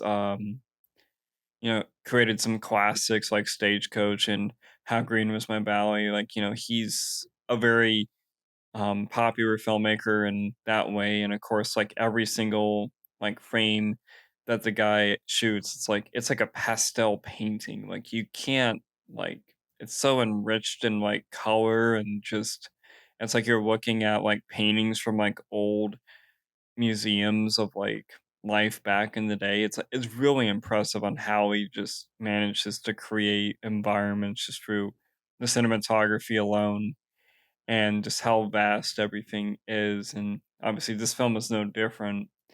But I guess like the thing that intrigued me about this film is like how it was aware of like the so-called hero trope with John Wayne's character, who is, like you mentioned, fought on the side of the Confederacy during the Civil War, and just has a really deeply rooted racism against Native Americans. And you know, and obviously, like, with the whole idea of like Native Americans in Western films, at least back in the day, like, let's face it, were not the most uplifting portrayals. A lot of very inaccurate things that could be seen as pretty insensitive, pretty problematic nowadays. But it's like John Ford, it's like he seemed really aware of it. Because in a sense, like, I mean, obviously there is a main bad guy in this film, but in a sense, like, everybody else, like, he just sort of, they're fighting for their land, like, they're, obviously they're coming off, they're like antagonists in this film, but they're not coming off like antagonistic in the same way that John Wayne's character is in this film. Which, Wayne still has his level of like likability, not like likability, but engagement with his character. Like, thing about John Wayne is like he's always so rugged and always so tough in the way he always acts in his films. Sometimes a bit comedic, but also like, really grounded, which is why a lot of people connect with John Wayne's characters a lot. But this is like a situation where it's like, we're sort of following somebody who has like a really like problematic history with people. And, it's kind of like the whole idea of the fact that, did this character truly accomplish anything at the end of the day? Like, did he actually, walk off happily in the sunset like he did in so many countless other John Wayne stories? And I find that really impressive. It's like, Ford is just super aware of like the iconic status and the problematic nature of westerns, and especially, this was coming at a time when, things were sort of ramping up in terms of civil rights. And so like, and Native Americans, like, are wouldn't necessarily a big part of like, the stuff that went on in the 60s later on, but they were still like pretty huge in terms of the advocacy efforts, I believe. And so it is very interesting that you know, socially aware that John Ford was when it came to just sort of portraying this world that just seems so past its time. Which I find to be pretty interesting. So Yeah, it when I say this film is like a product of its time, it in a way is highlighting, well, definitely in some of the more stereotypical nature of how it depicts the Native Americans. And this film is obvious. There is obviously some use of red face as well. Like the actor who plays Chief Scar, the main villain, he's the villain because his name is Scar, is just played by a white guy. So the film is obvious, and I don't even know how many of the native characters in the film were actually played by Native American actors. But it's also the way the film approaches the critique of racism. Definitely, you could tell there is obviously, if Ford made this film post like 1968 in New Hollywood, it probably would have been way more overt, obviously. So there were still some restrictions because this was still the Hays Code, but it was also, I think it's just because he's taking this iconography and almost juxtaposing it with such a darkness that is not really seen in other American Westerns. And I'm not too familiar with the history of John Ford as an actor, or not John Ford, John Wayne as an actor up until this point, but he was more known for playing heroes, and arguably he is the lead of the film, but he is really not that much of a hero because he's doing pretty horrible things overall. Just, yeah, he's trying to save his niece, but it's all through just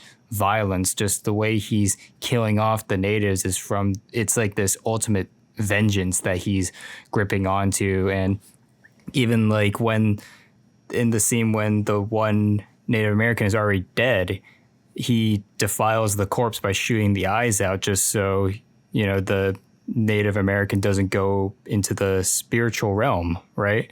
It's just that that shows just how ruthless and cutthroat he is and how deep his prejudice goes. Or even later on in the film when he's killing off the buffalo, it's so, oh, the natives won't have enough to eat, basically. I'm like depleting their food source. And what does that accomplish in terms of trying to get you closer to the goal of your niece? You're just doing that so like the natives will lose, basically. So it's all throughout.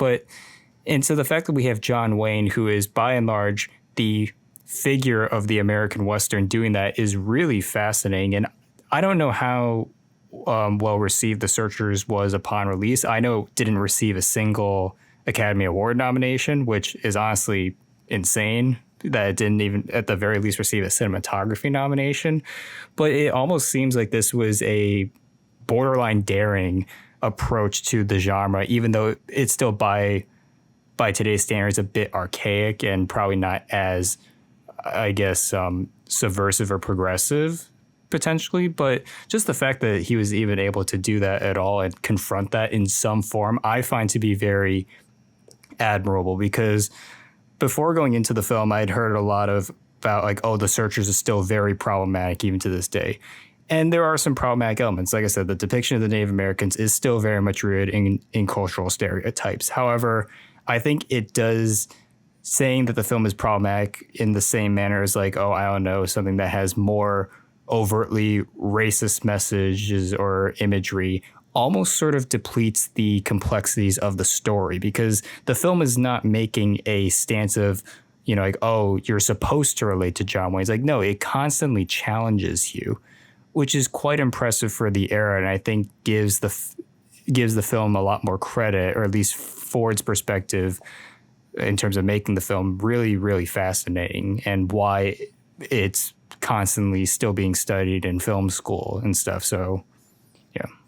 Yeah, and it's like, I guess, I knew before I want to also jump into the influence this film has had as well, but I think there's like a big nature of the fact that like with the Ethan character played by Wayne, it sort of feels like a lost soul. Like everything has like passed him by, and the like everything time wise has passed him by. So like whatever, he thought was like right back in the day isn't right now. And so it's like, and I guess like that's what sort of makes like the ending a little like interesting, because we all think of every John Wayne movie ending with him walking into the sunset or back into the desert to go on his next adventure. But here it's just like we don't even like think he's gonna go on his next adventure. It's like he's like, he you don't know how much he has like truly changed from this whole ordeal. I mean, even especially in the scenes where like,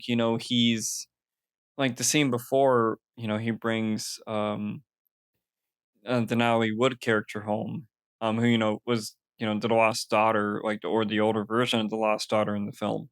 Like we sort of like see him like have a lot of malice toward her, and like, oh yeah, she's now one of them, and she's now Comanche, and it's like I got to kill her now, and it's like we sort of like we don't really see much of like the internal conflict, but we just sort of see how like people, yeah, don't do that. It's like it's so inhumane, and it's like he's doing so many inhumane things, um, and it's really insane like how he sort of brings across that level of like command in his role, but also sort of bring across like this level of like not so much like you know past the times he is, but more or less just like how he is clearly not like he's clearly his whole mentality is clearly not right for the type of situation he's in. I and so it's like there's like a level of like bleakness with how his whole story ends, because it isn't a necessary positive story. No. I mean, it is very depressing. It's simple, but it's really depressing. You basically sense the more prototypical display of the American Western in, I don't know, maybe the first 10 minutes of the film, if that, and then immediately after, it's all really showcasing a darker, sinister side of the American frontier, despite it being against a backdrop that is heavily associated with this genre. And there's even some little things like, obviously for the limitations of the time to what they could show, end up being way more effective. Like when the Native Americans come and abduct the family, or how building up to it, they sense that they're about to come in and invade. And it's like, oh, you gotta be quiet. Like, don't turn on the lamps. And like Lucy's scream too, just how it zooms in. It's really intense. Just the fact that we don't see what she sees, but we can only imagine, or even the imposing shadow of Scar against the tombstone, and as he's about to abduct the the kid Debbie, and it's really striking in terms of just how like the limitations of that ultimately created something that was way more emotionally resonant and impactful. And the fact that you don't even see the invasion happening, you just went like fades to black. You're in your head, it's just, man, what happened? And then when he returns to see that the homestead is burned down, it's pretty devastating in that way, just the build up to it. And if we want to talk about influences, that scene in particular was very much an influence on George Lucas in the first Star Wars, how Luke's home is ransacked by the raiders, and then he turns home and just sees the burnt corpse of Uncle Owen and Aunt Beru. Like the visual poetry basically and these certain narrative beats have had a very clear influence on so many films to come too. But yeah, just I think also too, not only just being impressed with the complexities of the narrative and the characters, but just the way the frontier is showcased is just so immaculate. Like I cannot believe some of the wide shots, or even when all the actors are on the horsebacks, or the horse chases too. It's really impressively shot and choreographed, and I I hope that no animals were hurt or harmed. But obviously, before this, considering this is pre Heaven's Gate, I'm sure there were some animals that did not survive. But Yeah. it's not to be bleak, but that was the one thing that was going through my head. Is like, oh, I hope those animals were okay. But at the same time, it's just like, wow, it looks incredible though. Just the coordination, the fast pace of all the men on the horseback, or even when like the cavalry are coming in through the snow, just how many actors and animals are on the screen is it's really impressive. And it's just like we probably wouldn't see that in a western today, where there'd be some stipulations with animal rights. You probably couldn't have that many horses, or you'd probably just, I don't know, CGI them at that point, kind of like what they did in Disclosure Day. We can't even get a real fox on camera at this point.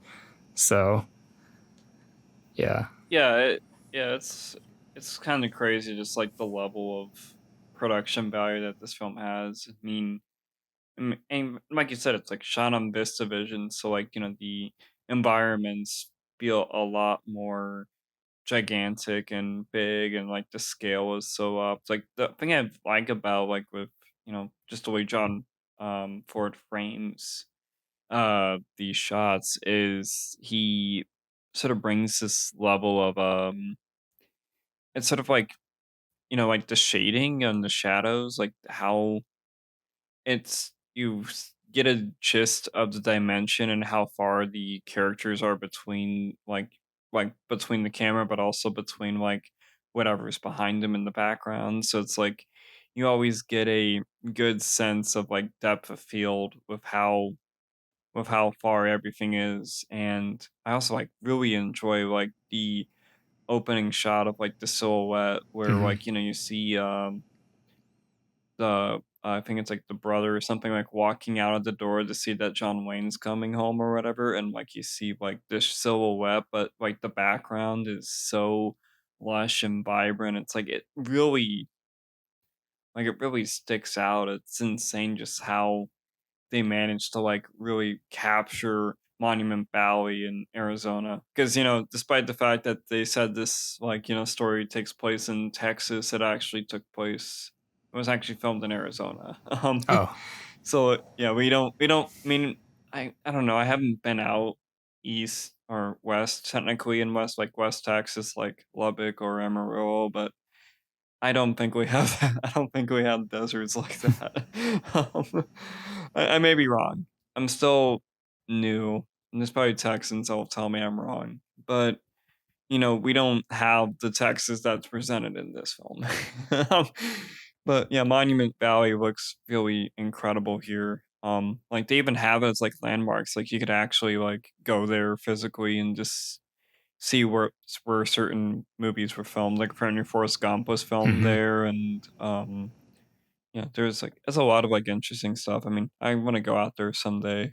They do have like a perch that's like called John Ford's perch or something. I'm not don't think it's called a perch, but it's something where you can like get the viewpoint of where he shot the scenes in this movie, which is pretty incredible. Like we that's awesome. But yeah, like this film has like remained like a pretty huge influence apparently. Like Scorsese was very influenced by it, especially with I guess like Schrader, Paul Schrader, yeah. Like with Paul Schrader, apparently Travis Bickle has a level of influence from Ethan in this film, which I find which is pretty interesting. I think it just kind of which because in a case like you kind of see like Ethan as like the first anti-hero in some way, where he's a guy that, isn't necessarily like a good person, but you know, the way the plot tries to tell you he is like, the main character of this film sort of adds an idea of that. Like he isn't like he, because the thing is, like I said, doesn't necessarily save the day, like he's like when he goes out to save Natalie Wood and brings her back, like we don't even see like how Natalie Wood reacts when she gets back to the house or whatever. Like we don't, like we just get more sense of confusion. We get more sense of just like the fact like what's this guy doing? Like is he actually saving the day or something? And so it's like I said, it's like a whole film is like trying to paint itself as like this heroic western, but in actuality, it really isn't. It's kind of more an antithesis to the idea of the western at this time. Like it's pretty insane, just like how that level of storytelling is still lives on in some respects. Yeah, even just I think just the some of the things that John Wayne even says too are just to show his deep rooted prejudice. Like when he discovers that Natalie Wood and all the other girls are basically captives of Scar and the tribe. Like I think he has a line that says like they ain't white anymore, basically, because they become so accustomed to the life of it's the Comanche tribe, right? That's what it, Yeah, yeah, yeah, Comanche, and I believe.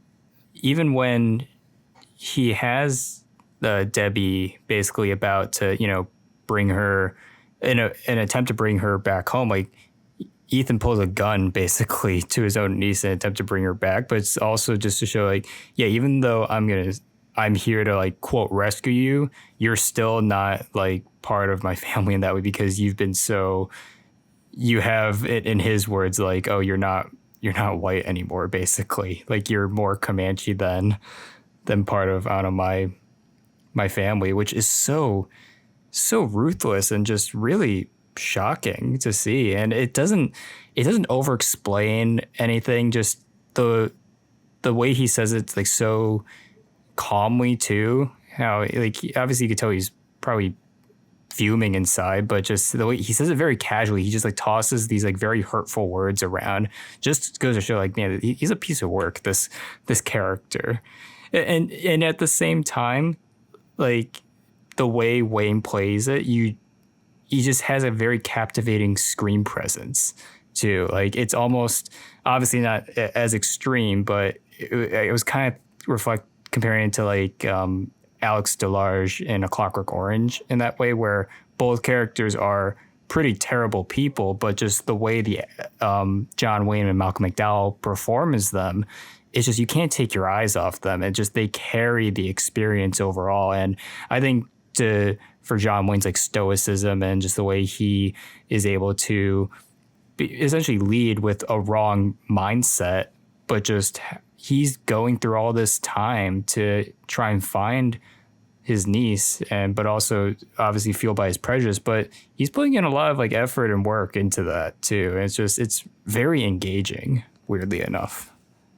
Yeah, and I guess like you could kind of say this character is sort of like a template in that way for a lot of characters. Like I mentioned like Travis Bickle, but there's probably a lot of good examples out there. Like I can imagine like a lot of Coen brother characters sort of Mm-hmm. having the same sort of um template that this film provided. And I know my new favorite show like Succession sort of has it this way with like the main characters in that show who are like really detestable and like unlikable people, but the actors clearly like are able to make the characters engaging without being quote unquote too unlikable in some respects. Like they're engaging characters and not good people, but they're engaging characters. um And so I think this is like a way for like, John Ford to really break that hero archetype that we're so used to seeing in these westerns. And it's really nice that he was able to like do that. I mean, it's not necessarily like, you know, man with no name in some cases where, the ambiguous motivations are, still up in the air, but more or less with like Ethan, it's like, we have a chance to really dive deep into him, and like he is so closed off from everybody else, he's even closed off from the audience. Like we are still trying to get a gauge about why he is the way he is and why he has such a deeply rooted prejudice. And like I find it like very interesting. I mean, it's probably the most like interesting John Wayne role, oddly enough. I mean, Hmm. just because like generally speaking, John Wayne is like typecast to like play the same character in every movie he's in. Which I guess like suited him pretty well. I mean, the dude is never really. I mean, he's tried to branch out. Like he had a really like odd role in like the late '60s where he was like playing um who was it? It was not Attila the Hun, but he was like What? um Oh, Genghis Khan. yeah, Genghis, yeah, he was playing Genghis Khan, and it's like wow. What was It's probably that the called? most of it. Yeah, I forgot what the movie was called, but it was about Genghis Khan, and yeah, it was like probably I would say it's probably a role that The should be Conqueror. forgotten. It came out the same year Conqueror. as The Searchers. Funny enough. That's crazy. Um, yeah, that's actually pretty insane. But I guess that goes before like John Wayne really got in terms of the high horse in terms of his like conservatism. Like I think I remember like there was this like one thing where there's like this film about the Alamo that came out and he was really passionate about, but like the film got like really like poorly reviewed or something, and like but they still somehow nominated it for Best Picture at the Oscars because John Wayne was attached. And then there was like, and of course, like the Sasheen Little Feather. For I don't know. I mean, I don't know. I mean, even if like like quote unquote controversies about him and stuff like that. I mean, still very respectable actor, all things considered. Like you're not gonna get anybody like John Wayne, really. No, and likewise, I don't know like who else could have played this role in this way from the time too. It's probably, I guess you could probably get like a sort of everyman hero archetype from the 50s, but I don't know, something about the way John Wayne like speaks to is very very distinct that I don't, if we were, I don't know, like Jimmy Stewart, for example, if he were to play this role, I don't know how he would have. It probably wouldn't have come off in the same manner. Just the stoicism. Yeah. Fun fact: apparently, this is considered the first film to have a like a making of documentary attached to it. Apparently, it was. Yeah, yeah, I believe it was. Yeah, it One was second. shown on like TV. It was almost like what Walt Disney was doing at the time, where he gave the audience a sort of sneak peek of what he was doing. And I was able to find it on YouTube. It was really interesting just to see how the almost the bizarre contrast of how the backgrounds of Monument Valley obviously don't change because it's a mountain, but to see all the actors there, but then also the trucks that are bringing in all the props and putting up telephone wires to get electricity out there is a really interesting contrast to. Also goes to show that the effort that they went to film it primarily on location, like obviously the interiors are shot on sets, but by and large it was shot in the real environment, adding to the authenticity, which really helped the film too. Just yeah, the vastness of the real life environments to add to the believability of the Western. It also highlights the fact that, yeah, this is likely similar stories probably happened in American history. And yet we only embrace sort of the good and depicting, oh, the settlers coming in and taking the land away from the natives as like almost heroic. But no, that's just, it essentially just boils down to genocide in that way. So And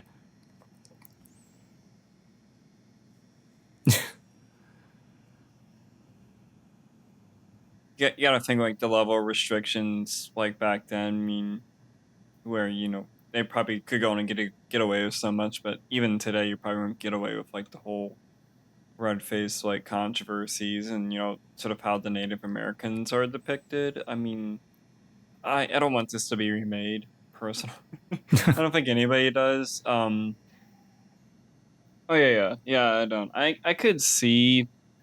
I know like Last of the Mohicans had something like this, but I don't. Been a while since I've seen it. But I think there is like a way to sort of like portray like this in a way that could be respectful, but obviously just don't remake Searchers really. I think it's something that fits too well within that time period, and you know, I think there is, and I think there is sort of like a nice enjoyment of it as like a time capsule of this like foregone era of the Western. Because I know I slightly mentioned it in my Letterboxd review where, this like the Western after this film, like I wouldn't say like, didn't die out. Like Westerns are still a big deal, of course. Of course you like have Sergio Leone's Man with No Name trilogy coming out, and you still had a few Westerns in there that were still leaving levels of impact, but with the fact that we're going through like a change in technology at the time, it's sort of like the Toy Story mhm. analogy where, you know, Westerns were all the rage, but now kids are into space toys or whatever. It's like, so I think with the fact that we were getting into like newer technology and more progressive politics and, you know, being societal, as a society being a little more accepting of those with other ethnic backgrounds. You know, I think there is a way to really make that work. Um, so, but I don't know. I mean, I think we're in a pretty good spot. So, Yeah, I mean, are there any other? As someone who's not really familiar with John Ford, I know he made a lot. Well, he's made so many movies. I was looking at his filmography, and he made like almost 100 movies or something over the course of his career. There's quite a few of them that were lost too. Um, where would you say this fits within his filmography? Would you say this is his best? uh, I'd probably say so. I mean, I wouldn't. I mean, he has a lot of good ones. I mean, Stagecoach is probably the most influential out of all the westerns of this era. But the Searchers I think has been able to like last the test of time, even with the issues with the racial stereotypes. I think it still is able to translate pretty well. I mean, I was like surprised, like the portrayal of the Native Americans in this film, like they were able to like still make it like work in a way that actually could be interesting, even if it's not the most like, you know, accurate and just feeds into those stereotypes. So I think the Searcher certainly, Stagecoach. I think just in terms of an action set piece, is still impressive. Grapes of Wrath, of course, is still pretty influential as well. But yeah, and My Darling Clementine is still a pretty great film too, along with Fort Apache. But and Liberty Balance too. That's pretty good. But I think The Searchers is probably the one that's more. I think to me that's probably his best. I can't really see anything else being better than that. Yeah, I guess like the only issue I really have with the films is the film itself is just like humor is a little bit forced. Oh, like with the Laurie character. The comedy wasn't. I don't know. I mean, I can understand why you need it. You need some clear level of levity there. Is that it just didn't really translate that well. And so it took me away from the story at points. I mean, because I think kind of felt like it kind of felt like they just wanted to add it just so they could have some levity within this story that's already pretty grim and bleak, all things considered. And that's just the mentality of like films at the time. It's like, they wanted to try to, and especially westerns, is like they want to have bits and humor in there, just to sort of just get people past like the tougher, hard to stomach moments. But there's just points where I feel like they couldn't really. It's like the comedy with just like with the Apache wife and the fight. Oh, yeah, The fight between the John Wayne's partner and like the groom to be. It's like, it's there are points where it's like, sure, they could be funny and impressive, but it kind of takes away from it at points. I mean, you could have humor in your story, but I think there could have been a way to make it work a little better, in my opinion.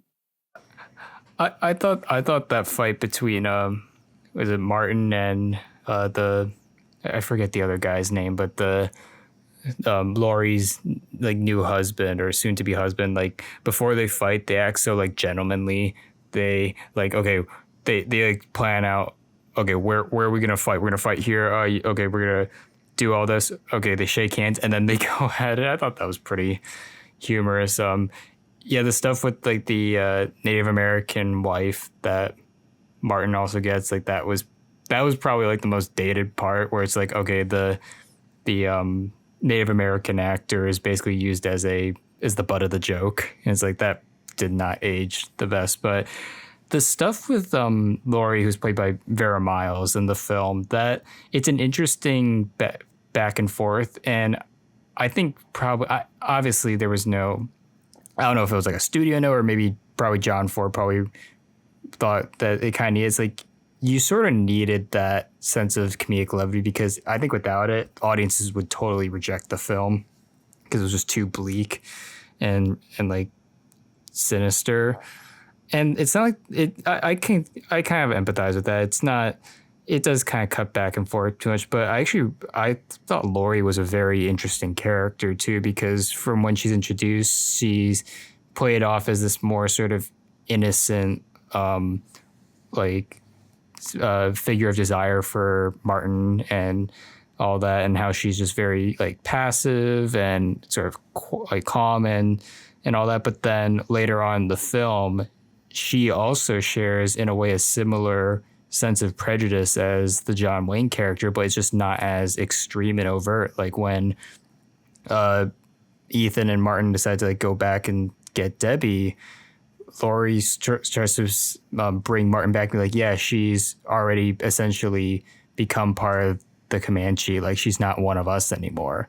Like hiding behind that facade of innocence. And it's really, it doesn't draw, it draws attention to it, but it's not, it comes off very casually too, which makes it all the more shocking. Just sort of how that bigotry is hidden in a way, especially of that era, amongst so many people, if not everybody. And I think that also kind of goes into the commentary of the film too, because as you said, this was right around, like, this was pre-civil rights movement, but it was like around that era too of just a lot of prejudice and bigotry. So to see that in the film also adds a level of, I don't know, interesting engagement that probably would not be seen in a traditional Western. So it is very confrontational in that way. Sorry, it's confrontational in that way, but doesn't beat you over the head with it, which I kind of like. And in a way, that's sort of how the limitations of the era like make the film as a historical piece all the more fascinating too. Yeah, and I think that's it's really the best you could ask for a film from this era. I mean, because I think there is like a way to sort of like even examine a level of like misogyny in this film as well. And so I think you could still, there's like a lot of things to like read into. I think there's a lot of stuff that you could sort of catch on to like upon further watching, which I think is pretty insane. I mean, I think you want to have, especially for a film of like this time period where, you know, you're, like I said, you're still coming off the Hayes era, so there's not very much you can really do about, you know, in terms of like deep film analysis or whatever, but it just kind of shows like how much this era has value at the end of the day. So I'm really not upset about how everything turned out here. But yeah, it's pretty cool. I mean, I don't know if I really have much else to say about this. So no, I think that was all the main stuff that I wanted to talk about, at least in my notes. Yeah. Yeah. Actually, one quick thing near the end. I forget who. I think it was Martin who fires the gun. But like directly towards the camera. And I kept thinking like, oh, that had to have been a great train robbery homage. That was pretty neat. Oh yeah. So I think like John Ford, like, I always been impressed with like, how influential he is. And it's always like interesting hearing about influences from other filmmakers, I think, and what influenced them in turn. So I think John Ford really had a good idea about how to do the Western. I mean, I think he's the one that practically made it work in this era. And yeah, I mean, you can kind of say it's like sanitized in some respects, but like, I don't know. I mean, I think he's able to push through pretty okay. I mean, I think, wasn't this like his first outside the studio system, if I'm not mistaken? His first outside the studio. John Ford, Ford? yeah. Because I know he had it was made by it was distributed by Warner Brothers. Okay, gotcha. So it wasn't. I thought there was a point where he did leave the studio system, and just started building his own production company. And I think it was after during Clementine too, if I'm not mistaken. But I don't know, I mean, a good idea of a director that can work underneath that. So you want that. But I guess I can't really think of anything else. I guess we're gonna just go on the final thoughts. But yeah, I think this is a really good film that really did surprise me. I mean, I think even from like the vague memories of my grandfather having this on, um, late at night whenever I come visit, like I still think that a lot comes across pretty well. And just how they sort of portray this world, this character, and just the level of command John Wayne has on screen is pretty great too. And John Ford, is directing the hell out of this movie. So I really enjoy how this how this film really has managed to captivate me in some respects, even 100, like almost like 80 years later or so, which is really just which is really just like shows how this film has managed to remain timeless for like for a long time. I mean, I think even with the fact that it does have some dated and problematic portrayals of Native Americans, like it's really easy to get a gauge on what John Ford is trying to do here, and it's probably as clear and deliberate as he was able to be with it, especially under the Hayes office. So, but yeah, I think it's really good. I probably give it like an 8 out of 10. I mean, some of the comedic moments kind of felt a little tacked on there, but I still think it works. So. Yeah, I'd also give it an 8 out of 10. Overall, I was really impressed actually by the film, and even though I had heard sort of indirect stuff about it throughout being in college and also just looking up random film stuff on the internet and all that, I was still not expecting how complex the film would be, and also in its subversion, and how the film really does challenge you. And even for the era of when it came out, like, was it 70 years ago? Yeah, 70 years ago. It still carries that sense even today. Like, it is really detailed in its characterization, and just the visual splendor of the film, I just cannot be matched. Like, this is one of the best looking films of the entire decade and one of the most memorable looking Westerns, even to this day. Like there's every Western probably after this film was trying to emulate the look of The Searchers, and just the influence has been very much evident, and it deserves its place in film history. Obviously, there are some things that maybe have not aged the best, but overall, it does feel very timeless in that way. So yeah, I'm glad I finally got to see a John Ford film, and I hope to see a lot more. So yeah, this is not a one and done. I got to see his other Westerns now. Yeah, for sure. I mean, like I said, it just kind of shows like how, you know, timely his stuff has been. And, you know, I think there is a level of just, you know, craftsmanship that you just can't really go wrong about with John Ford at the end of the day. So, but yeah, it's awesome. All right, yeah, it's my turn for a rec, and this, I mean, like how John Ford was a blind spot for you, this director has also been a blind spot for me. Now, admittedly, Okay. I think it was up until maybe I would say 2019.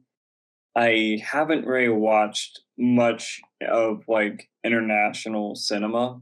It wasn't until like, you know, like after I saw Parasite where it's like, oh, okay, shit, like, you know, everybody around the world has stories to tell.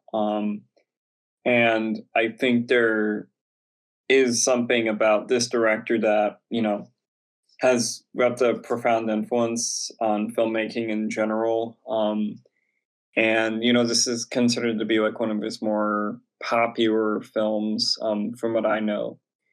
And the director is Andrei Tarkovsky. And Oh, so a director I have not like real. I mean, I've known about. I know his influence, but I have not seen any of his films.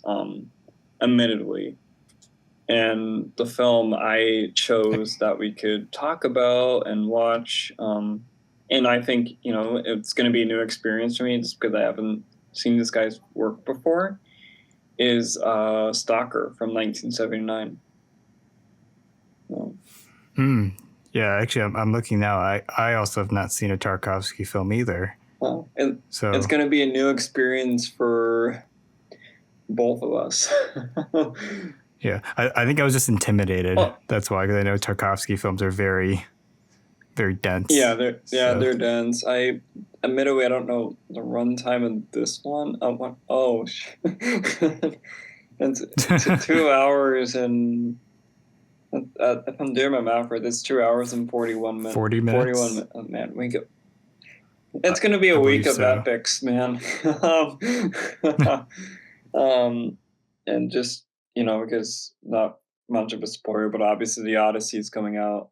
So I think I think these will do. And if you want to hear us talk about Andrei Tarkovsky's Stalker for the next episode and don't want to get spoiled, feel free to watch the film before we release the next episode, which we come out every other Monday, you know, at 10 a.m. sharp Eastern time, 9 a.m. Central time. And if you haven't already, you can follow us on social media. We have Letterboxd, Twitter, and Instagram. And if you're listening on Spotify or YouTube, feel free to hit us with a follow or hit that like button and subscribe. And of course, hit the bell ring for a notification when new episodes are published. And I guess we gotta, you know, find some decent time to watch almost a 3 hour epic, but after we watch another 3 hour epic. But in the meantime, I've been Daniel. And I've been Matthew. And I hope you guys have a good rest of your week.